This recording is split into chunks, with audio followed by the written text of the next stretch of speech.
It's May 19th, 1999, and you're standing outside in a line that wraps around the side of the movie theater. Almost everyone you see is wearing Star Wars shirts, dressed as stormtroopers, and there's even a token Darth Vader or two. And these are diehard fans, who, much like yourself, showed up for the midnight premiere of The Phantom Menace. You see plastic lightsaber duels all around you. It's like a localized Jedi version of Burning Man just manifested itself in your small town. And this same phenomenon is simultaneously occurring outside of theaters all across the country. And as you're waiting in line with all the other fans, speculating about what the movie will be like, and a reporter from the local TV station comes by and asks everyone, "Hey, do any of you think this is going to be a lousy movie?" And the whole crowd just excitedly yells back, "No!" This is a night that you've been waiting 16 years for. 16 years since the release of Return of the Jedi. So, as soon as they open the doors, you rush to get your popcorn and ridiculously large soda. Which, it's just stick to your diet, but fuck that. This is Star Wars. And all the fans like yourself are now impatiently entering the theater. The lights dim, the Lucasfilm logo comes on the screen, and then you see the words, "A long time ago in a galaxy far, far away." And everyone just erupts as the movie begins. So, a little over 2 hours later, the movie finishes, and you leave the theater in a fog, like you're awakening from a lucid dream. You look around, and all the other fans are just freaking out in this afterglow of excitement. And that reporter from earlier is with his camera crew standing outside asking all the fans as they leave, and everyone's just stumbling over themselves to say how amazing the experience was, and how immediately they want to go see it again tomorrow. And you're just taking all this in. And the only thought that comes to you after 16 years of waiting for this experience is, what the fuck did I just watch? Like, did these people see the same movie I did? That was fucking terrible. But, over time, as the hype of finally seeing a new Star Wars film died, so did that enthusiasm. People gradually started to see the same movie that you did. Flawed, shallow, and just poorly fucking executed. And this is a common occurrence that is a collective unconscious lens that distorts through nostalgia. And that experience is now known as the Phantom Menace Effect. And, history repeats itself. And my guest and I today had a really similar experience recently with the Japanese franchise known as Evangelion. The public perception is oddly positive for a movie that is just so poorly constructed. And in this episode, we're going to use this experience as a case study to discuss the larger topics of the journey of an artist, creative decline, the life cycle and segments of the cult fandoms that surround them, and just deconstruct what the hell is going on behind this Phantom Menace effect. And my guest today is Mikel Dever. Mikel is a writer and film director with a master's degree in film and television production from the USC School of Cinematic Arts. And he's also known online as GoatJesus, where his YouTube channel garners millions of views for his meta-analysis on Japanese animation and most extensively on the Evangelion franchise. So, what the hell is Evangelion and why are we talking about it? Well, earlier this year, the fourth and final Rebuild of Evangelion film was released in Japan, and recently had its worldwide release on Amazon Prime. This is a film series that is a modern retelling, a reboot, if you will, of the original 1995 animated TV series Neon Genesis Evangelion, which had an initial 26-episode run, and the 1997 film End of Evangelion, which concluded the story.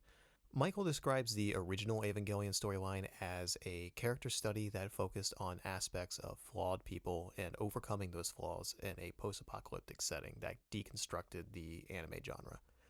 It's no exaggeration to call Evangelion the Star Wars of Japan.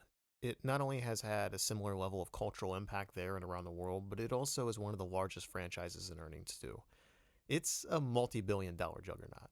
Like, to put it into perspective, the Evangelion-themed pachinko gambling machines alone accounted for $9 billion USD from 2004 to 2019.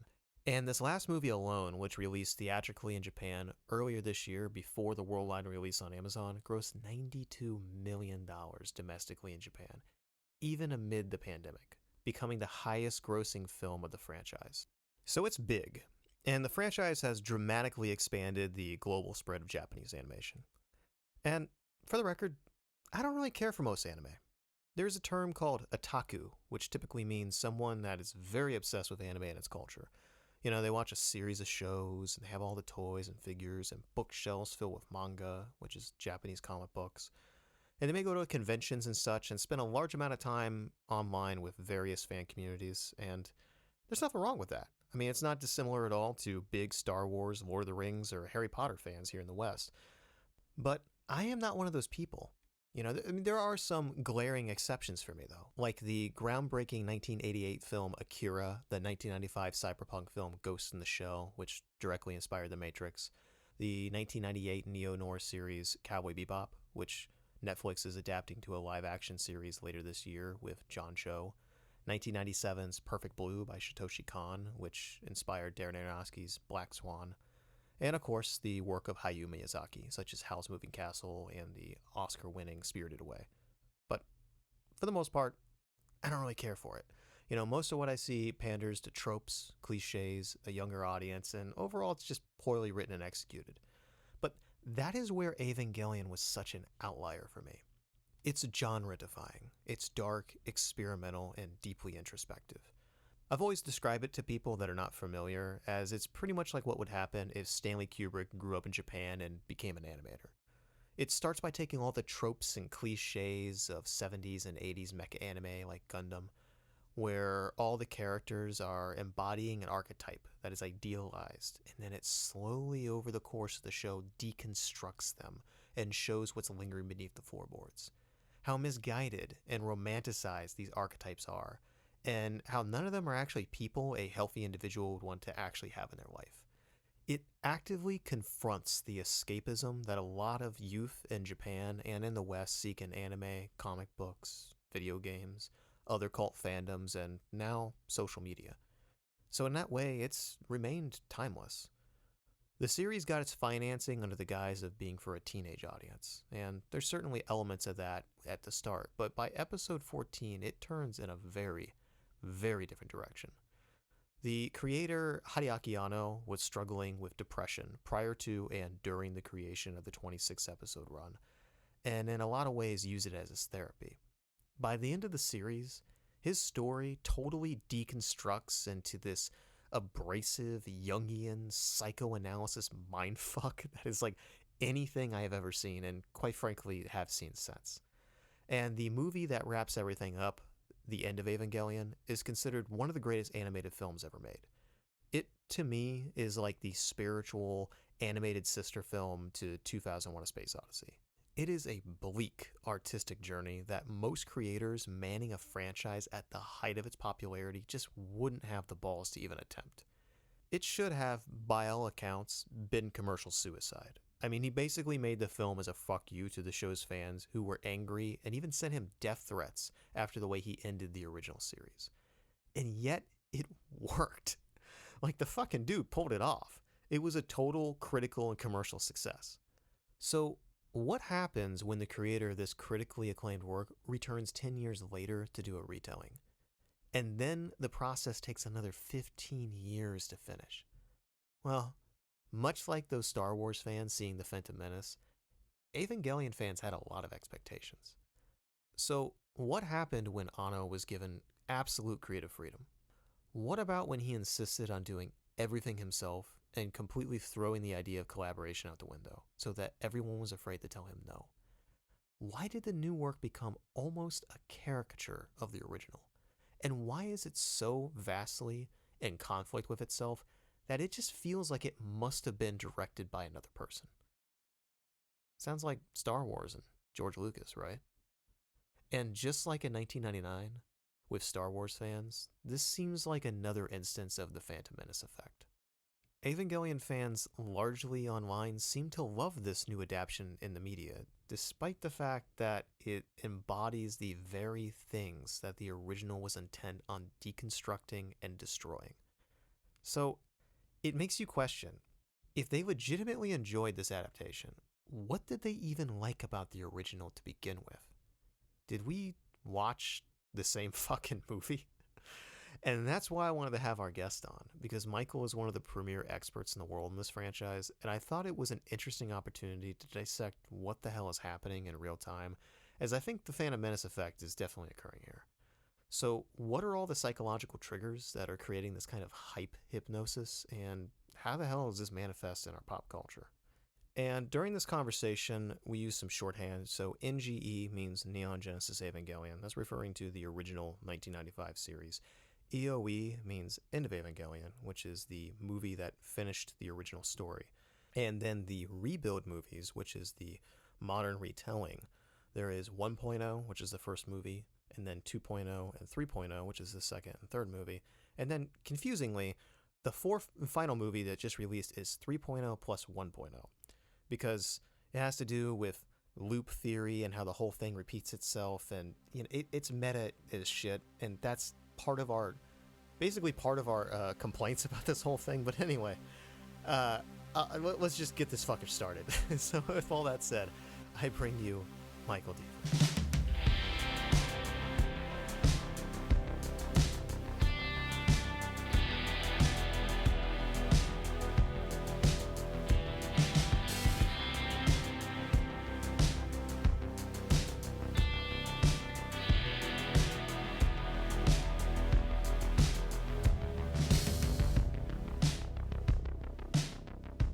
So it's kind of interesting. I called it a Phantom Menace syndrome.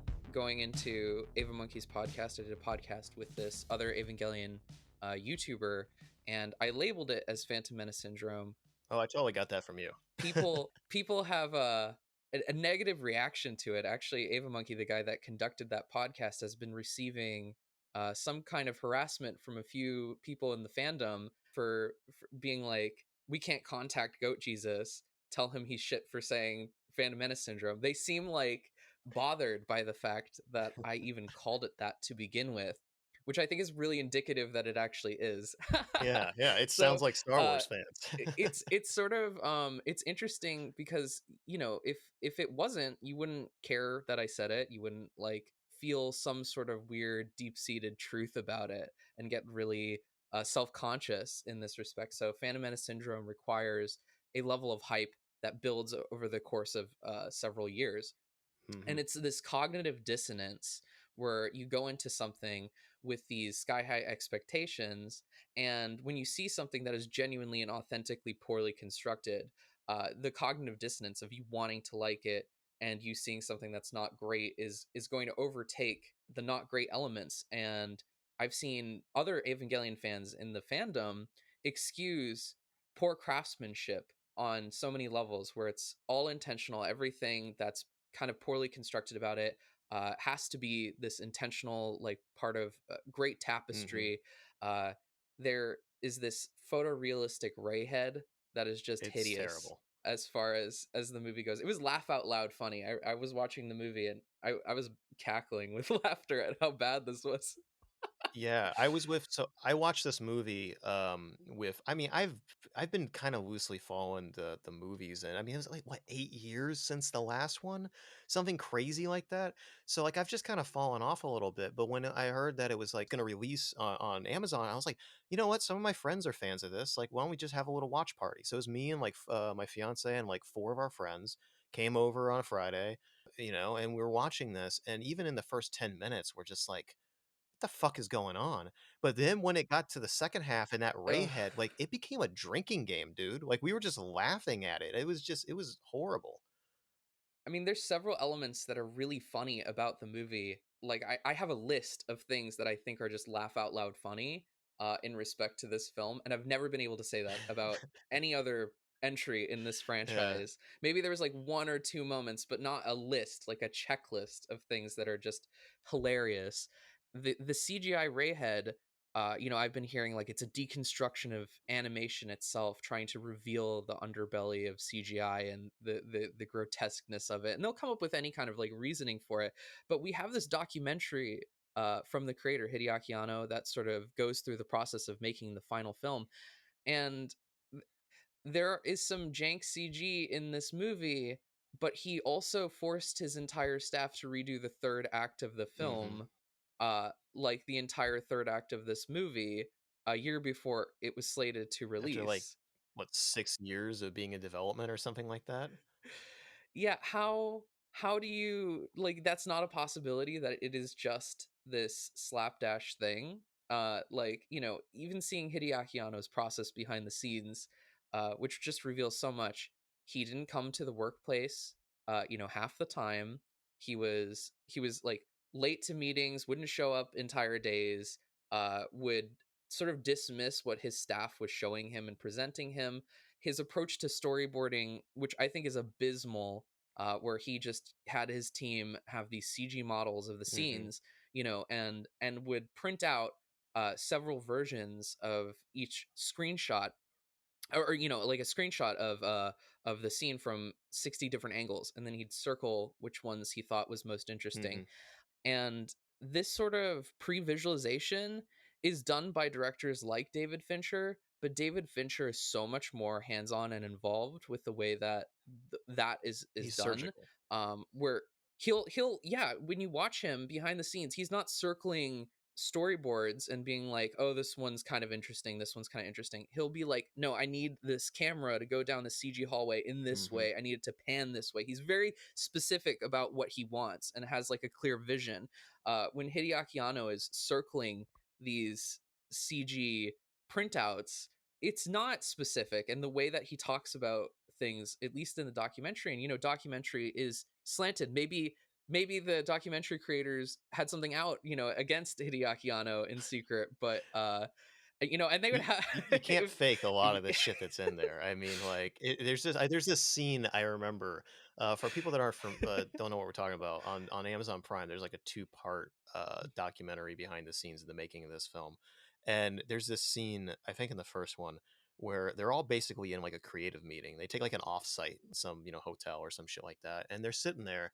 And he comes in, and they're not really expecting him to be there. And it looks like it's probably a several hour long meeting, and it looks like he doesn't really say anything. And the second he leaves, everyone's just like, "What the fuck was the point of him being here? Like, he gave us no advice, no direction. All he's just telling us is what he doesn't want. He doesn't tell us what he wants." And these people are like pulling their hair out, and it's just really interesting. One of the reasons why I find this whole thing with this franchise so interesting is that there's not many opportunities for someone to have the amount of budget and creative control, artistic control, and be able to do all this. I mean, for people that aren't aware, it's like he basically assembled some of the best animators in Japan to work on this. And that's what's insane, is that the production value is so high, and they could do anything they want. And then you look at, like that CGI, this is a animated movie, and there's like supposed to look like photorealistic CGI, and it's just it mixed in, and it's jarring. And it's just like, how the fuck, with the talent and the budget and the time they had, did it become this totally stitched together clusterfuck? I mean, it's interesting. I mean, there is the CGI Ray, there's the Tokusatsu battle, which Tokusatsu is kind of like, Power Rangers and stuff like that, and Yeah, Ultraman. very out of And they place. were battling in this weird dimension within the film, and the fight choreography was abysmal, it was horrible. And it would cut to 2D between the 3D, the CG that looked bad, and the 2D looked fine, but then it would like cut between the two. And I hear any excuse under the sun for it, where it's like, oh, it's this intentional demasking like of CG, and how um people seem to actually have negative interpretations of the CG, in the sense that, oh, it's intentionally bad, it's something that is trying to reveal the artificiality of CG, or unsubtle you through how it looks bad and out of place at several parts of the movie. But even moments throughout this film before then looked bad, because in these dream sequences where the CG looks particularly awful, which were made during production pressure, people are saying that it's some commentary on CG, and yet the movie gratuitously uses CG to kind of mixed results throughout the entire experience. So I don't know, like Anno seems to try to be pushing the boundary of technology, but at the expense of the work itself, and it doesn't look great pretty much at any point in the movie. I think that you'd agree with me in saying that when it was mostly 2D in the village, that was the best looking part of the Yeah, film. yeah. Uh, yeah, it's the least confused. It's the most focused, and it looks the most polished. Where do you think things went wrong? Like as a filmmaker yourself, like where do you think all this just went astray? Because when you look at the original series, in particular End of Evangelion, I mean, this is just elevate art. It's art. And then you watch this and this feels like some blockbuster, Hollywood thing. And it's just like it's hard for me to interface that like the same person made this. So like where do you think things kind of went astray? So I don't have as much insight into the production as I did with this Mm, one, but his lack of collaboration is a huge hit, I think, because he was working with screenwriters in the original series who were helping pull scenes and scripts mhm. together. That really helped him sort of flesh out his vision. Because Hideaki Anno is definitely the ideas guy, as far just like George Yeah, Lucas yeah. is with this series, but he was working with people more readily. He was taking ideas, and as far as I know, like the idea to downgrade this, giant face angel, there was going to be this face, this sort of weird Andros looking thing that would shoot laser beams in the original series, Yeah. and he downgraded it to this diamond because of production reasons. And the diamond Ramiel is one of the most iconic angels in the whole show, and that was taken as a suggestion from someone else on staff, I believe.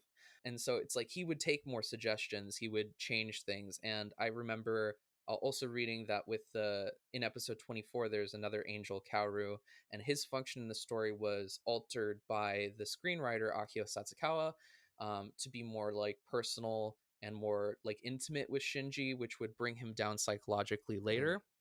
And those ideas were contributed by other people. Hideaki Anno is not taking ideas anymore. He's not using his staff in the same way that he used to. He's dismissing everything that they're saying and kind of like, oh, I'll think of it later. I'll think of something yeah, myself at yeah. a later point. And collaboration is one of the cornerstones to being a great director, I think, and being a great showrunner, especially because the rebuild films are kind of manned like a overglorified television show in a lot of ways. Like each film is directed by three different people, where he's sort of the director, if that makes sense, the supreme overlord Mhm. director, and he's trying to construct it like a television show, but operating it in a tyrannical, like auteur director mentality.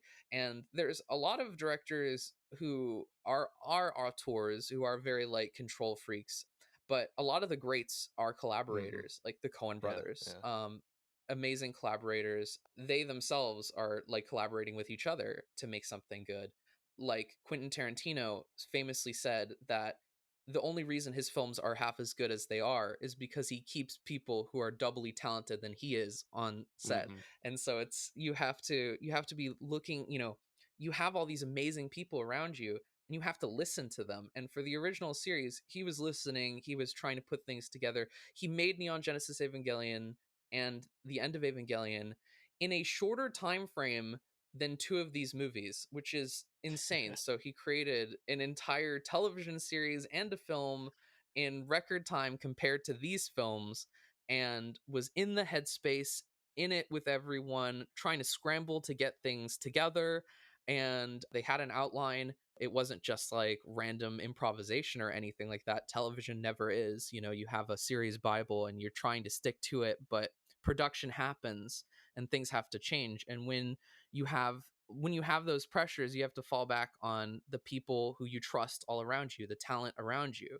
And that brings all that genius that maybe is not just your genius into the fray, allows a work to flourish. And I think that for this film and the rebuild as a whole, it feels more tyrannical now that I've seen him working behind the Mhm. scenes. I don't know, I can't imagine him being this tyrannical from everything I've read about the production of the original. Yeah. And it's like, I think a lot of that genius comes from working with writers and artists, and I refute the concept that Hideaki Anno is some sort of auteur with the original series and End of Evangelion. I mean, hell, even half of End of Evangelion wasn't really written by Hideaki Anno himself. So it's kind of, he's not really an auteur. He's not a writer director like crazy giga controlling Hmm. genius or whatever. And that's fine. Some people aren't like that. Some people are collaborators and work better with other people. And I think he is one of those, unfortunately. He's a talented writer, a talented director, but I think that he's not able to pull off intimate emotional moments. Like Shin Godzilla is a fantastic film. It's something he wrote himself. Shin Godzilla, this new Godzilla film that won several Academy Awards over in Japan, and it is a great film in its own right, but it's not a personal piece. It's a political satire, kind of like taking apart how the Japanese government handled the Fukushima disaster. And in that respect, it's very effective, it's very funny, but there's no one character that you can cling to. It's this hodgepodge of all these moving parts of government, and the humor around that, with 3.0 plus 1.0, this final rebuild film, he makes attempts at intimate moments that you would see in the original series, and they completely fall flat on their face. And part of it has to do with a lot of misguided notions on what was effective about the original. So there's the scene between Shinji, the main character, and his father, and they have like a lot of tension throughout the series. And it comes to a head in this final movie where he talks to his father, and we have this scene where his father essentially info dumps his backstory and says, like, through expository dialogue, here's what happened. I fell in love with your mom. I was super depressed and lonely. I couldn't stand being with other people. And then she was the light of my life. And then I abandoned you because I thought that I would be like too terrible of a father. So I abandoned you, my son. And now I'm trying to destroy the world for the sake of bringing my wife back. And it's this Yeah. ludicrous kind of, I've had people accuse me saying, well, you think Neon Genesis Evangelion was good when it was doing that? Not really. Yeah. Those were some of my least favorite moments in the series, when it was trying to info dump elements. And some of the strongest was when it was illustrating and showing and demonstrating and telling a story, not really like just telling a story to you through words, but actually showing you a Hmm. story. And that was like, think back to episode, I think it was 21, where you get to see Gendo's backstory there, and it is a story, it is a narrative, and it's showing you the perspective of Fuyutsuki, who is this professor, sort of going about his daily life and encountering Gendo, and building nerve with him, and showing you the backstory of the characters. um, and you even think to episodes 25 and 26, and the best elements of that were things that were either demonstrating or illustrating or showing you, like the angelic day sequence. And I think it would have been, the angelic day sequence where Shinji wakes up in instrumentality, which is the apocalypse essentially, and he hallucinates a perfect world, and he lives in this perfect world for a good, like, 4 or 5 minutes or so of the episode. And it's showing you, it's demonstrating, it's showing you this story that the characters are existing in. And it would have been far more effective if, instead of Gendo, Shinji's father, in this final one, wasn't just telling you his backstory that you already know, but actually like demonstrating it and showing it. Like, imagine if we woke up in Gendo's point of view, like the dad's point of view in this, and we got to see a day in the life from his point of view for like a good, like, 5 or 10 Hmm. minutes. That would have been far more emotionally resonant. You'd actually get to see, like, how he met his wife, maybe why he loves her, like what she does for him. It would have gained, like, we would have gained more insight into him as a person. And that's not something we actually got to see in the original show, was looking at things through his eyes and seeing why he loves this woman and why he's trying to end the world for this woman. And that would have been actually amazing, but instead we just get told all of it Yeah. in this like info dump sequence. And it's like Ano was trying to tribute the worst elements of the original show, the stuff that I particularly don't care for, and didn't really look at what episodes 25 and 26 were doing that were positive, that were really good elements of those episodes.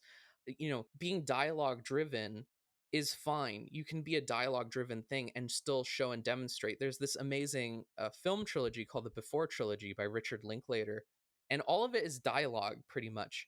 But it is showing you a relationship. It is showing you the growth of these two people, the understanding of these two people, and they're affecting each other through what they are saying. Uh, Character action doesn't necessarily have to be uh, through other means besides dialogue. Dialogue can be character action. You can do something to someone else through what you say. It doesn't have to be exposition. It can just be like, I feel this way about you. You hurt me, like in this way or whatever. And maybe there's some exposition buried in there, but it has an effect on that person, and they go, oh dang, I didn't know this, and whatever, and let's work it out. And then they work it out through Mm-hmm. dialogue, and you can affect people through your Mm-hmm. words. And this is true of real life too. And so to actually see that kind of get shown to you is going to be far more effective than just like telling you, these points in history like a textbook, where Gendo is just like, this is my life, this is what happened, here's what happened in this order, like this. It's so unengaging. It's almost parody, Mm-hmm. and it's like the worst elements of Neon Genesis Evangelion brought into the forefront. A complete misunderstanding of what he himself was doing in episodes 25 and 26 20 years ago. Yeah. And it's like, it's just, it's crazy how, again, people will bend over backwards to defend these poor writing choices, these poor I mean, it's a decisions, cult. being like, it's a tribute to episodes 25 and 26. No, it's a tribute to the worst parts of episodes Yeah. 25 and 26. There were some better elements to those episodes, those final two Yeah. episodes, to actually like show Shinji in space and like have him experiencing what instrumentality is like, where there is no floor and he's floating. Like, to actually be able to see those elements of what it's like to simulate this experience. And to like linger on that for a second, like that is one Yeah. of the things I actually use. That I talk about that scene to people completely out of the context of the show often. Sometimes I'll talk with people that are going through a really hard time, right? They're like really depressed and Hmm. like they feel like they have no direction in life, or they're unsure where they're going to go. And I will describe that scene. Sometimes I won't even bring up what the show is. It doesn't matter. But this scene is so impactful, and actually it's probably one of the most impactful things I've ever seen in a fictional work, where the main character is going through this process. I was describing earlier about this kind of meta-analysis Jungian mindfuck, and that's kind of where you're at in this section. And the main character is just like, I don't want to be in pain anymore. I don't want to basically live this life. I don't want to be in this world where I'm constantly in pain and being hurt. So in this kind of, moment, it's like, okay, well, we're going to just remove all that. And he's just floating basically in this void where it's just white. And he's literally floating, and he's like, "All right, well now you're not in a world of pain anymore." And he's like, "Well, I'm fucking anxious now. I don't know what to do. I don't know where to go." Like and they're like, "Okay," and then they just draw a little line across the screen, and now instead of floating kind of 3D, he's just two dimensional. He's like, "All right, well now you can go left, you can go right, and you have some limitations now, but you sacrifice some freedom with that." And he's like, "Okay, well I'm going left and I'm going right. What do I do?" And then they start adding more layers. And what that illustrates to me is like, imagine if there was no pain and no struggle in life. How fucking boring that would be. I mean, literally, you would have to just be alone in a room or some sort of void for there to be no conflict at all. You'd never have to eat, you never have to do anything. And that is the only way where there would never be any adversity or conflict. But if you got that, you would be it is literally, solitary confinement. Like, you would be so miserable, and just you would want the pain. Like, you would want adventure, you would want stuff. And that's kind of the larger point of the show, and really, which is like the part of life, and what makes life worth living is the adversity. Because the adversity also, while it can create pain, it can also create love and good experiences and passion and joy and all these things. And it's a yin and a yang, and you have to have that, you know? Yeah, that's the thesis statement of the original series, is like, you have to take the pain with the Mm-hmm. love, because you can't get the love without the pain. There is a yin and a yang, and it's a very Yeah, Buddhist kind of mentality absolutely. of existing. It's like life is suffering, but it's also beautiful, and that's sort of the coin flip of it. Relationships are like that, where it's like you enter a relationship and it's going to lead to either one of two things, which is like a marriage, lifelong partnership, or a breakup, and it's going to hurt. So but does that necessarily negate all those good moments that you had with that Yeah, person, that you wound up breaking up with them? It's like you had an amazing time together for like however long, yeah, and you learn stuff about yourself and about other people as a whole. Being in relationships, it's worth it. It's worth the positive outcome to experience the negative. And if you're just afraid of pain, you'll never yeah, grow.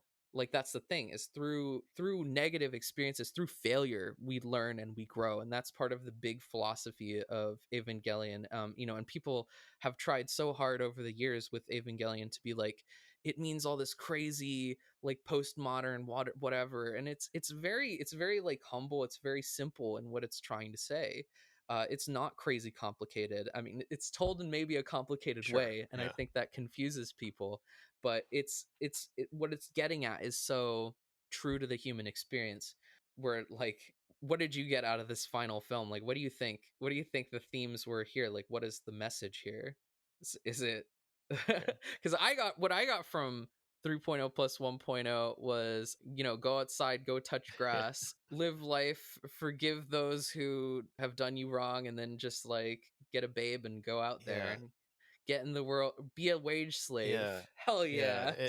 and to me, like, it's like that, what I just described, like what we were just talking about, like that to me is like the meaning of the original one. And then this new one, it's like this caricature of it where the main character has PTSD. He saw one of his friends get killed in front of him. His head literally exploded, and like he's got severe PTSD. Which as someone who has dealt with PTSD, like I liked the fact that they acknowledged that this thing has effects on you, and then the character's dealing with it through half the movie, and then sees one of the people that is closest to him die in a similar fashion, and then he's just like, well, I'm gonna go be a man now, and I'm gonna go deal with this. It's like, that's not how that works, dude. That's not how that works. And then yeah, after it's just all this action and nonsense that doesn't matter, and then at the end, yeah, there's like this like wrapping up where I get the same thing out of it. And what bothers me is like the end is basically just like, yeah, confront the issues that you have, but ultimately you can just kind of erase everything and start anew. And there's this aspect of like this character that they introduced that has really no purpose, who seems to be a stand-in for the creator Anno's wife. I mean, you've talked about it yourself. It's like they have no real interaction at all throughout these movies, and then all of a sudden at the end, like, oh, let's go into this whole other alternative world, and I'm gonna make you happy, and I love you, and I'm never gonna leave you. For what reasons, I don't know, because they never interact for any more than 2 seconds, and the whole thing is just like some incel's wet dream. And this is coming from like what, a 55-year-old man or something? It is. It's unearned love. I don't know what his relationship with his wife is like, and he's denied that this character Mari is supposed to be analogous to his wife whatsoever. He's like come out saying that, swinging a couple times. Oh, of course. I don't Yeah, believe him. I don't believe him at all. I think that the reason that he's walking it back and saying, "Oh, this character is not supposed to be my wife or a representation of my relationship with my wife," is because like creepy Evangelion fans were like, "Oh, so your wife sniffs you every now and again," yeah. because this character, she's introduced flying at the main character, crotch first into his face, and then gets on all fours and starts sniffing him up and is like smelling him and being like, It's "Ooh, you all the smell like tropey LCL. shit It's that so I fucking good." hate about most anime. Yeah.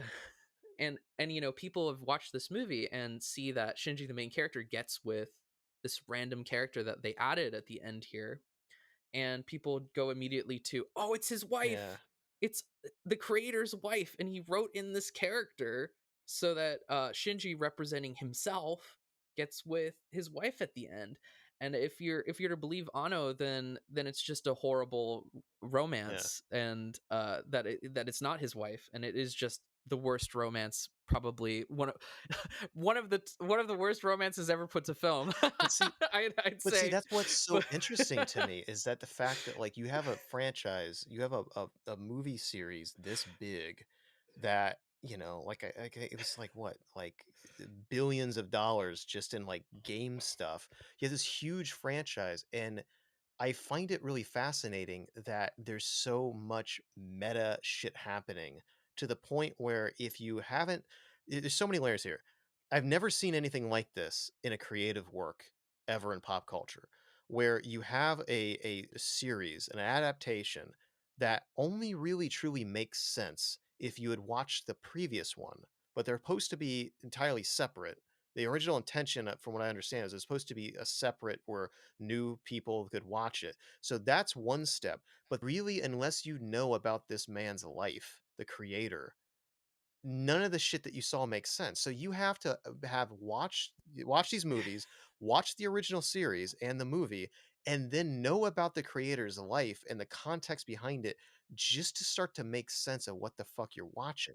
yeah, and even then the creator is going to tell you that it's not analogous to his life, and it's not analogous to his wife and whatever. And so it's like, if you refuse to read it from a meta perspective because the creator comes out and is just like, yeah, it's not supposed to be my wife or meta, then you're just gonna get nothing out Yeah. of it, which is nuts. It's nuts. This whole situation is crazy. Yeah, the barriers to entry for this final film are so remarkably high. I cannot imagine. There, the thing is that there are film students and art students who I've talked to who have only watched End of Evangelion completely out of Wow. Wow. context, and have liked it and have appreciated it because they're like, I haven't seen the original show. It's probably good. I should watch it sometime. But man, the visuals are striking. Everything's amazing. The drama is Hmm. fantastic. The like pacing is great. Like there's so much to appreciate about the movie from the structural technical points. And this film, there's none of that. Like I think the pacing is horrible in this final movie. I think that the structure is abysmal. I compared it to Space Jam: The New Legacy, the structure of this film, and I still stand by that. And nobody's like addressed this point, because I don't think they can, because it's pretty hard to Yeah, I refute. haven't Uh, seen the Space Jam movie, but like why is it yeah, similar? The Space Jam movie, the first half of it is essentially these characters. It's structured in a way that adheres to 3 acts 8 sequences, which 3 acts 8 sequences is the typical structure of a film. Hmm. So a film is sort of crafted out of these 8 sequences that are each like anywhere between 10 to 20 minutes kind of long, and 20 is pushing it. That's really really long. It's usually like 10 to 15 minutes or so, usually 15. So you'd have like 8 sequences of 15 minutes to kind of go off that movie. And most films operate in that way. And there are things inside there where it's like the catalyst that will trigger the story, the throwing the normal world in disarray. Yeah, the hero's journey. Well, the hero's journey is highly specific. We're talking about something even less specific Hmm. than that. This is the framework for all of film, and it's kind of, you'll see things everywhere that's like this. So even in this film, right, where the life in order gets thrown out of order, right? It's Shinji walking with everyone in the red waste, montaging that, and then we get introduced to Village 3. That's kind of like, now we have this apocalyptic world, and it's been thrown out of order by this village being introduced. This sort of like return to normalcy. So that could be like the inciting incident is going to the village and whatnot. It's so vague. Hmm. Like film structure is so vague that a lot of things can be built out of it and carved out of it. And most, even like traditional Japanese films, right? So Kisho Tenketsu, which is a Japanese film structure, is 4 acts. Television is made of 4 acts. Actually, everything is pretty much based off of plays, which are made of 2 acts. And films are 3 acts, but they're all roughly around 8 sequences. And so it's sort of like 8 sequences is what everything gets constructed out of. It's the first 2 sequences are present a problem, escalate the problem, crisis of the problem, and resolution of the problem. And that's what creates the 4 acts or whatever of television. And then you divide those into 2 sequences per, and you'd have 8 sequences. And for 3 acts, it's the same deal. It's, present a problem, escalate the problem, crisis of the problem, and resolve the problem. But this time you take act two, which is twice as long as usual, and you split that into half. So it's like escalate the problem and crisis of the problem are part one and two of the second act. And it's so simple and so vague, like how we build film structure out of things. But there are times where something goes completely awry or something weird Hmm. happens. So Space Jam: The New Legacy is a terrible movie. It's an awful I film. imagine. And part of what makes it awful is you have the character building in the first half, and in the second half is nonstop action. Uh, Nonstop. And so like when you get to that midpoint, the halfway mark of the movie, it becomes this basketball game throughout the entire rest of the film. It is just them playing basketball. And it is like you took the third act of a film and you drew it out and you drew it back to that like midpoint hmm. of the movie. And this film does that 3.0 plus 1.0, where when you hit the halfway point of the movie, we are at nonstop action the rest of the movie. It is going to be Wunder fights and Ava fights and Yeah. no character. It's like we're done with character building and whatnot, and we did maybe 40 minutes of that. That's good Yeah. enough. And then we just kind of like we have this nonstop set pieces one after another for the second half of the film. And this isn't End of Evangelion has a strange structure itself, the film. The End of Evangelion is structured like two television Hmm. episodes stitched together in this way. So it is kind of weirdly 8 sequences, but only out of technicality because television is 4 acts per episode. So it's more like 16 sequences in reality, in the way that it's actually constructed. It's a very unorthodox and weird But it approach. works. Um, but it Yeah. works. It works. And it's part of why it works is it's not long. It's always riveting, it's always engaging, but it's also very character oriented, very character driven the whole time. And while there is a lot of great action in it that's super well executed, execution is, by the way, so tantamount to the quality of something. I think people really underestimate how important execution is of something. It's like ideas are almost all ideas can work. It's just are they executed Hmm. properly? And I think that 3.0 plus 1.0, all of the ideas could have worked if executed Yeah. properly. And that's what, like, if we didn't have that this midpoint being the start of action and we instead used most of that time for more character building, which is what I love about Ava. It's a very character oriented series. Then I think we could have had more of a chance of succeeding as far as like the emotional stuff Hmm. landing. But for End of Ava, it is a very unorthodox structure, and I like it, and I think it works. And you can make unusual structures work, and there are times where people break rules and defy things all the time, but they have to replace it intelligently. Like I've been accused of being like, oh, you're anti-Eastern filmmaking because you don't appreciate what this very specific mystical Eastern structure is that you just don't understand. And I'm like, huh? Because 3.0 plus 1.0 is more structurally similar to something like Space Jam: The New Legacy than it is to any of the Japanese films I've seen. It's not like Woman in the Dunes. It's not like Hidden Fortress. It is not like Ikiru. It is not like any of the Ozu films. It's nothing like them. It's nothing like Tokyo Hmm. Story, uh, or a Late Autumn, or any other Japanese film that I can think of that has an unusual break in structure. And a lot of these really good Japanese movies that sort of warp the structure of what we're used to and give it a different spin, they replace it with something that is still worthwhile and good. Like it's the stuff that they decide to change about what we would consider Western structure is still like it's intelligent in what it's trying to do and replace it with. It is not intelligent for a movie to give you 40 minutes of character building and then an hour and like 20 minutes of action. Like that's not intelligent. There's nothing intelligent about that. Yeah. And it's like the way it's done, it's poorly paced. The outcome is that I feel weird about it and bad about it. Like that's the thing about structure for me is like I don't go into something expecting something to adhere to structure or like be like, oh, that's that moment, or oh, this moment. I watch movies to sit back and watch a film and enjoy the Yeah. film. And I was like, with 3.0 plus 1.0, I had heard some stuff beforehand about the film, like how it maybe did like a bunch of the ending twist where Mari gets with Shinji, and that definitely like was like, oh god. Yeah. Like, when I first How are heard they that, going to do my that? my first reaction was like, yeah, how are they going to do that?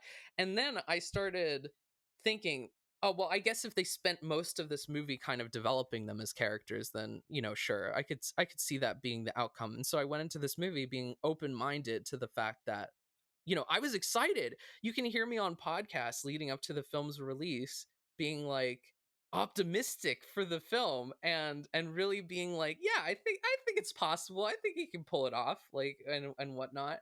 And then I watched it. I sat back, I watched it, and it was Yeah. bad. And it was like really, really Yeah. bad, being bombarded with this confusingly constructed, poorly executed action for the majority of the film. And I liked the slow burn character building moments in the first 40 minutes of the film, but that's what it is. It's just 40 minutes in a film series that fails to build character. And I want to talk about this because people who like this film, they will concede that it's not great in terms of character writing. They'll be like, "Oh yeah, the characters, they don't really work. The plot, yeah, it's not great." They'll But be like, "Oh yeah, we'll concede these, yeah. but the meta and the theme, and that's what it's all about. It's just about the message.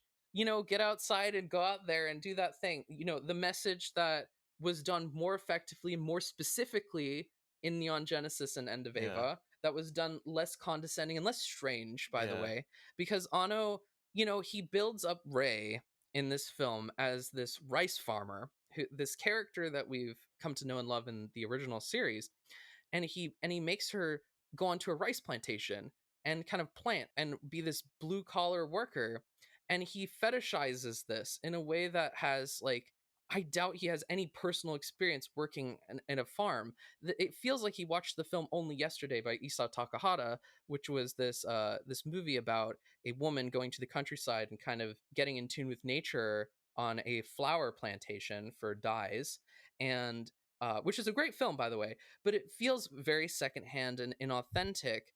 And when she dies as like not an individual, this character, it sort of sends this weird subtext of like, she found happiness through menial labor, which is strange that Hideaki Anno, this art person who's a film director and extremely rich, would be fetishizing the lower class in a way that I think is extremely inauthentic. Like Isao Takahata, he was a farmer, like he farmed for a long time, and so he's writing from personal experience and sort of going into the nitty gritty nastiness of being a farmer, because being a farmer isn't necessarily ideal. Like, I had somebody in my comment section tell me that they worked as a farmer for years, and being a farmer entails working hard labor for 4 or 5 hours, doing nothing throughout the rest of the day, being bored off your ass, going to the McDonald's, and then getting screwed over by some giant corporation who wants you to pay for the better Yeah. equipment and Yeah. whatever. And it's not a great life. There's this faux ghibliness to it that I think is like, I like that part of the film, but even that part of the film has weird subtext going on, weird, like, accept your lot in life as this what is humble and whatever, which is to work as a farmer. And then, Shinji's this businessman at the end, kind of like somebody who would be kind of like subtextually a wage slave. It is reading far into the movie, but there's strange subtext that was just not present in the original. There is this perspective that Anno is bringing to the table as somebody who's part of the 1% now, as somebody who is so like, who's being chauffeured in a limousine, that I think is just strange and arrogant and weird. Yeah. And I'm being very judgmental of him as a person, but I mean, he's putting himself out there in the essence that he's the creator of a work and then making this work almost entirely be a representation of his own life. So I feel yeah, like I mean, when you do that, you're kind of putting yourself publicly on display there. It's one thing like if you're someone like George R. R. Martin who seems pretty private and then you're putting out, Game of Thrones shit. It's just like, okay, well then you probably don't need to know much about him as a person. It speaks yeah, for but he's itself. basically, Anno is inviting Yeah. you to try and put his life into this movie.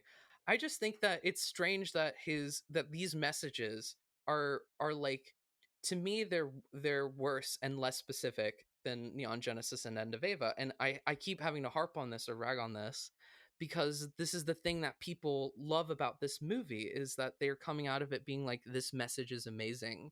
These themes are, I cried at the end because of just like a character who is able to forgive their abuser in this way. It is all thematic. It's all the message. It's none of the character. It's none of the execution. It's none of the story. And the funny thing is that the same people are like, you're arrogant for wanting entertainment, Michael. You're arrogant for wanting the movie to not be a meta narrative on top of, like, to actually be a real story and whatever. I think that's so Yeah. crazy. Just because I can talk about something in a way that takes something apart, that's like, okay, half of this movie is this, and it is objectively Yeah. this. It is factually action, and I can be like, this is not entertaining for me for these Well, reasons. how is it as a content creator who, I mean, you kind of have a community on YouTube. And I've seen some of your videos in the past, and why I reached out to you was, if, like I said, we had that watch party, and all of us who were just kind of casual fans, like, it's like Evangelion means a lot to me. Like, it pulled me out of a depression when I was Hmm. a teenager. I think the first time I watched it, I was 15, and that whole like message of like, hey, don't run away from pain, like even if you got the life that you thought you wanted, you wouldn't even want it. And that really got me out of a deep depression. And so this, Hmm. this creative work, this work of fiction, really spoke to me on a deep level and may have in a way saved my life. So, even though I'm not as deep and I don't really pay as much attention to it, when these movies came out, I'm like, I'm gonna watch them. And and several of my friends are kind of similar. They watched it at early parts in their life, and it really spoke to them. And after we watched that movie, I'm like, that was fucking terrible. And as a person who's a creative and actually wanted to get into film, I originally wanted to be a director because of Kubrick and people like Anno. And so as a creative, I'm like, man, this dude was one of my creative idols. And that was fucking sad. And then I go online and I'm Yeah. like, I just kind of curious. Like, I went online and I'm like, how do other people perceive this? And it was all almost overwhelmingly positive. And I'm like, I had that Phantom Menace moment where I'm like, did these people see the same fucking movie I did? And when I went on YouTube, just looking up reviews out of curiosity, like your channel came back up, and I'm like, oh shit, I know this guy. And I was listening to it, and then the one that you did with Ava, and I'm like, thank God somebody, like, I'm not crazy. Like, somebody actually is saying that this is not a well-made work of art. And I'm just so curious, like, you're one of the out. I mean, I know that the Ava Monkey dude, like he wasn't super positive about it either, but you have been very much so, like, as a filmmaker yourself, you're calling it out. And I'm just curious, like, having that community and being a content creator and being kind of a thought leader in this fan base, how are you digesting like this weird divide between your own opinion and everybody else, but also like all the it sounds like fucking hate you're getting? There is a lot of hate, and it's gotten very personal at Oh times. god. Like, Oh yeah, because that one dude, I saw the comments saying, like, talking about you talking about your dad, and I'm like, Jesus, dude, really? yeah, like, I had admitted to on the live stream to having had an abusive father in my past, who is not worth Yeah. forgiving. Some people are not worth forgiving. Like, I had a friend admit to me that his dad was a child abuser and a molester in some ways. There are people not worth forgiving in this world, and this guy, this my dad, threw a refrigerator door at me and my mom when I was a Wow. kid, and for her sake, I'm like, I'm not going to forgive him for that. And this guy was coming at me being like, well, you lack the emotional maturity to really deal with and, understand your abuser and then come to terms with that in a way that brings you inner peace. It's not for their sake, it's for your sake to bring inner peace to this sort of event. I'm fine with it. Like, I have like a lot of, I've had a lot of time to deal with it and meditate over it and have different strategies of approaching an abusive father Yeah. figure. Uh and I think that, at least for me, my own path for happiness was not to try to understand an abuser. I get it. People are human. Like, people abuse people for human reasons. Yeah. Like, that's a given. but like the fact of the matter is that the abuse and what they have done is not necessarily like worth examining or justifying. It's not worth like to be like, oh, they abused me for these reasons and so I understand it now, I can forgive them, like in some weird like pseudo religious way, I Yeah, guess. yeah, And I but it has gotten personal, like admitting personal things and having that weaponized. I had somebody say that like, oh, GoatJesus, it's great that his trans surgery is going well, like his vagina is really like whatever, like horrible horrific shit, like just absolutely just what does like, that have to what the yeah, fuck, what does that have to bro? do with Yeah. anything? Like, They like people can't articulate why they like something a lot of the time. I paid so much fucking money to go to school and study this, like storytelling and directing and producing for like 10 years. And I'm not saying that as a brag. This isn't something to brag about. I'm in student debt, yo. I don't know if I'm going to be successful or yeah, not. Like, and I can articulate why I dislike something where I'm just like, Shinji did not go through this journey where it demonstrated him getting over post traumatic stress disorder. And, as somebody who studied psychology as well, as a minor, when I was in doing my bachelor's, like I know a little bit about PTSD, and, experiencing something again like that would be triggering, and you have to condition yourself over a long period of time to be able to get over that. But in Anno's, like, for Ava to be about depression was something he knew about and he wrote about from personal experience, but he's never had PTSD, and you can tell. yeah, So yeah, it's sort of like he's like paying lip service to it, but then it's like magical PTSD where you can get yeah, over it if you go off screen and do fishing off screen with Kensuke, or hang out with Kaji Jr. off screen. Like that's what's so bad to me is like I watched the movie, I felt it, I didn't vibe. I was like, this is a bad movie. I watched it again and then was like, okay, let's apply structure to this. Let's see what it's doing that's yeah, weird. Like what is going on in this movie that I'm feeling this way. And then I'm just like, oh right, Shinji doesn't like interact with Kaji Jr. or doesn't interact with these people in order to progress his character arc in a realistic or reasonable way. And that doesn't involve even like Japanese structure getting involved in it. It's just like demonstrate to me, like show me. When people say show don't tell, they're not kidding about yeah, that. Like it's doing something like Shinji and Kaji Jr. hung off screen. Here's a photograph of them hanging out. They had a great time together this day at some point. That's all tell. That's no yeah, show. yeah, Like show us the scene. It can be dialogue driven.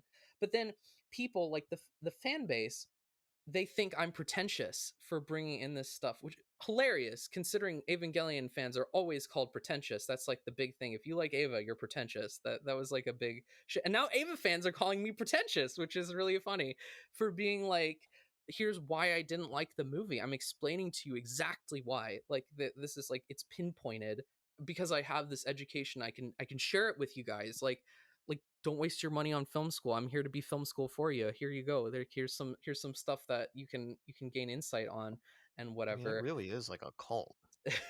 It Yeah, it is like a it's like a cult. it's cult. it's like they're getting personal and trying to have beef with me on a personal level for just not liking a Yeah, movie.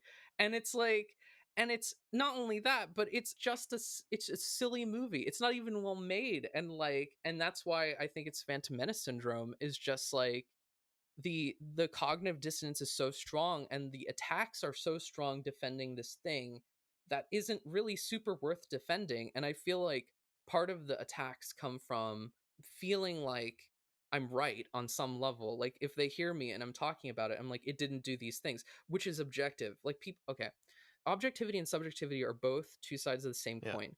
And in filmmaking, objectivity is important to keep in mind because objectivity is the craftsmanship of something. It's like it's building a film is like building a chair, and there's 100 ways to cut a chair, like where it's like you can sit on it and have a great time in a way that isn't, or you could go really weird and make a beanbag or something, but you still have to sit on it in some kind of way, and you still have to be able to experience a movie and the craftsmanship of the movie.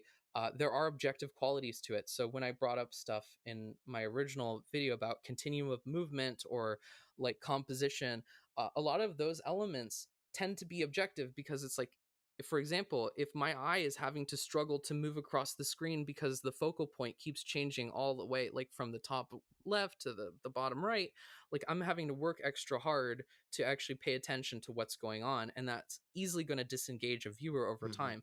This is why the Transformers movies, their action set pieces are nowhere near as effective as Mad Max Fury Road, which keeps things very centralized. So the focal point is always in the middle, and your eye doesn't have to really like go crazy everywhere, and so you're paying attention and being more engaged in the action from a moment to moment basis. There are objective qualities to art. There is criteria that we have to adhere to. And if we're dismantling it and breaking it, there has to be something like an intelligent replacement for it. The subjectivity of art comes from the enjoyment of it. Like my life is built in a certain way where I come out feeling personally connected to a work like Evangelion, where everything leading up to my life, my abusive father, him abandoning me and my mom, like me growing up as a gay kid and whatnot. These elements subjectively make me enjoy Evangelion more than other pieces of Yeah. medium. So there is an enjoyment of something, but there's also, when I'm telling you half of this movie is action and the action sucks for these reasons, there is a truth to that. There's a kernel of truth where you can't just like subjectivity your way out of it. And people really feel threatened by that, where they're just like, how could you question something that I love, being this way, like you're saying that I have to feel like you do.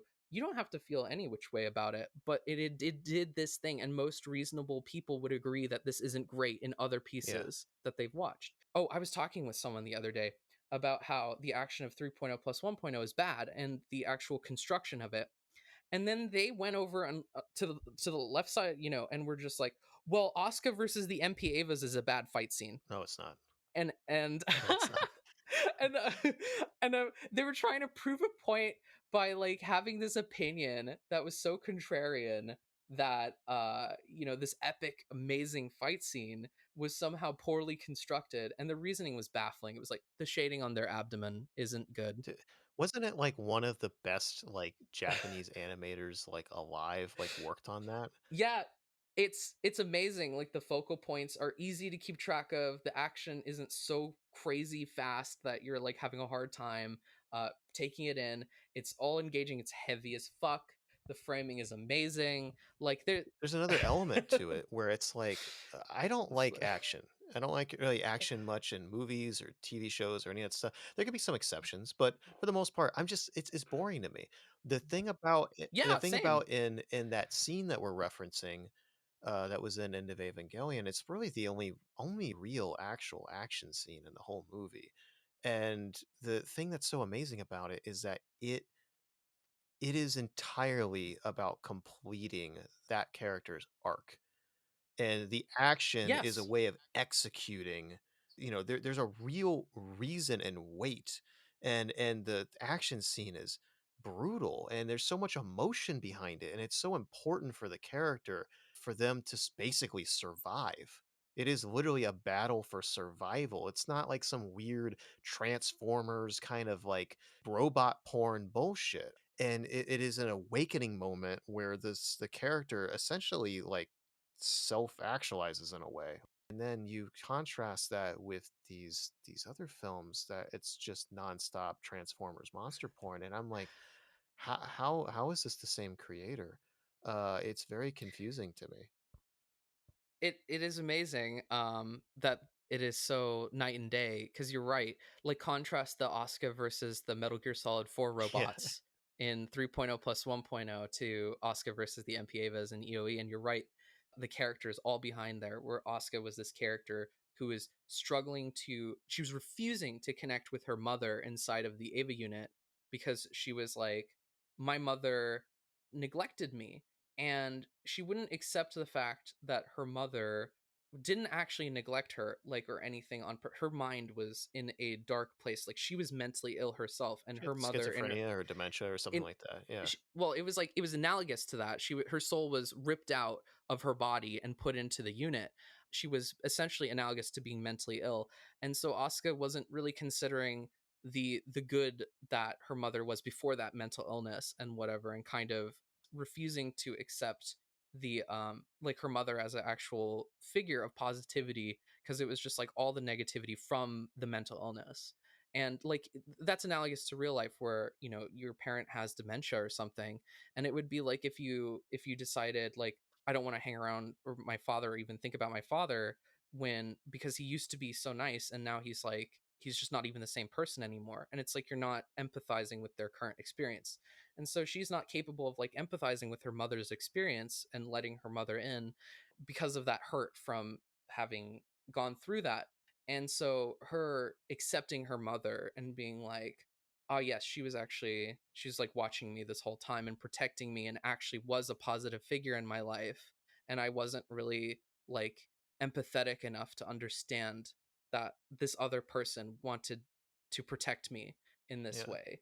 It's analogous to dismissing the people who are in the shadows, who are looking out for you, you know, your parents who do care about you. But she was able to finally let that in and then have enormous power through empathy.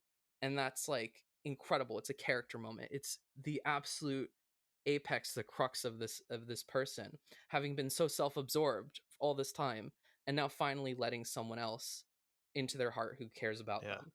And you contrast that 25 years later, however it is, and at the end of this last movie, it's like you have another parent that was neglectful. They're trying to create this resolution, but the difference is that this character is one who is a completely sound mind individual, ridiculously smart, goes his entire life basically after his wife dies and just leaves his son, like you said, and then literally wants to kill billions of people just so he can try and like be with his wife again, and he neglects his son, and he emotionally and physically abuses his son, and it's just like that is not the same. That's It's not the not the same. Yeah, same. exactly. This isn't the understanding that Asuka had in the Yeah, original show. But and then you contrast that to like Asuka, versus the MGS4 robots or Mark 13, where she's having this fight scene that is like a bunch of CG yeah, robots, and there's no character. There's no character there. There's no reason, psychological, personal reason for this yeah. battle. And like we know next to nothing about her backstory. It's all backloaded You at the have end to of the watch movie. And so the previous stuff to even get it, which is yeah, ridiculous. it's Yeah, crazy. And so there's no way to engage emotionally with this fight scene. So you're right. You mentioned this point about like how EOE and Ava was there. Red Letter Media, there's this YouTube channel that talks about how Star Wars was never about the flashy lightsaber duels. It was about what the characters were like feeling at that moment during the lightsaber duels. That's like the point. It was the emotion of it, right? So Luke versus Vader in episode yeah. 5 is this incredible moment because Luke had been struggling the whole movie with this idea that darkness versus light, and he wanted to crush and destroy the Hmm. darkness in Vader. And like he thought he could do it. He was arrogant enough to be like, I can Yeah, do this. yeah, Like I can defeat the darkness and save the day. And he was stomped out for that and completely humbled by that experience. And that lightsaber battle is about like, no, you're related to the darkness. Darkness is a part of you biologically because you're my hmm, son. And like you failed in every way. You failed as like a Jedi. Because what a Jedi is supposed to do, and what he does in episode 6, is find the light in the darkness and take out the good and redeem the father, but in a way that is capable of redemption, at least in the original trilogy. Because in the original trilogy, Vader did some bad stuff, but he wasn't directly responsible for the planets exploding. He didn't kill a bunch of younglings or whatever. So I mean, yeah, there was some good in him yeah, left, and that was kind of the point of the original trilogy, was that there was good in Vader, so Luke could draw yeah, that yeah, out and redeem him through that. And that's what the failure Luke had in that fight scene was about, him not understanding that there was a light in the darkness trying to shine through, and he was just trying to like crush out the darkness, and what that happens is it just creates more yeah. darkness. And that's the poetry and the amazing elements of Star Wars, because I like the original trilogy. I don't like the prequels, I don't either. but Yeah, the original trilogy was doing a lot of good stuff there. An important thing: Vader was a character that was capable of being redeemed. This is something that a lot of writers who write redemption arcs don't really understand, is that there are certain things that are irredeemable, and certain redemptions that don't make sense. So Vader was still punished. He still died for his crimes and whatnot, but he saved his son and redeemed himself through death. And he was still capable of being redeemed there. The prequels actually hurt these movies retroactively by making him like a serial killer killing children and Yeah, whatever. yeah. Like so the prequels actually muddied the waters later on, but a redemption arc should be given to a character that's capable of being redeemed, like Avatar: Last Airbender Zuko. Zuko is not evil enough that he's incapable of redemption arc. Like Snape is not evil enough that he's capable of a redemption arc. You know, these characters are capable of being redeemed. Gendo is not, which is why I've compared it to this cartoon Steven Universe, where you have these homicidal, genocidal, like space rocks who are like these space Nazis and whatever, who have oppressed their people and killed their people for being different and killed planets with life on it, you know, and whether or not they were sentient or not is kind of like debated by the fandom. But those characters are not capable of being redeemed. And 3.0 plus 1.0 Gendo is also not. And people are trying to tell me that this isn't a redemption arc. I don't get how it's not when Gendo, Shinji's dad, is helping him build a new reality where it's like a paradise for his son, and then gets to have some weird orgasmic scene with his wife, which he always wanted, was to reunite with his wife at the end, and he gets that at the end. He gets what he He wanted. killed And billions of that's not people for it. like I mean, he was debatably worse than he was in Neon Yeah. Genesis, worse than in Neon Genesis and End of Evangelion in the Rebuild films. He actually did destroy the planet in this one and was willing to kill people for it. He was the apex of instrumentality. So they made a worse character and they decided to redeem this one, which I think is like kind of crazy. Yeah. So that's that. And the whole emotional core of these movies leading up to this father son interaction is not justified by the previous films. Another thing that frustrates me about the that this is thematic or meta narrative and that's why you should watch these movies. What is the point of the three other movies then? Because like there really is none. If we read it from this like failure to tell a story, but that's okay because I have this final film that's like thematic and Yeah. whatever. There's so much build up and there's a trilogy before this final film, and that trilogy is not building up to Gendo and Shinji, father and son, having this reconciliation and eventual redemption of that character at the end. It's not building to that. The father is completely absent from the third movie, is mostly absent from the first movie, and barely has any interactions with Shinji in the second movie. He's probably most important in the second film, but he's still sidelined where there's not a whole lot going on between them. Like I've criticized the second movie in the previous three films before, because Shinji is this character who wants connection to his father and then forgets about it. Like in the first act, it's setting up this character who's like, I want a connection with my dad. He's at the graveyard. He's trying to call him on the cell phone. He's trying to, reach him and get in touch. And by the end of the first act, he's given up. He's like, I don't care about my dad, whatever. So he goes through the entire second act of the movie not wanting to connect with his father, and other characters instead are trying to connect them. So Rey is this character in that film who's like, I'm gonna set up a dinner date and we're gonna have like a party with Shinji and Gendo.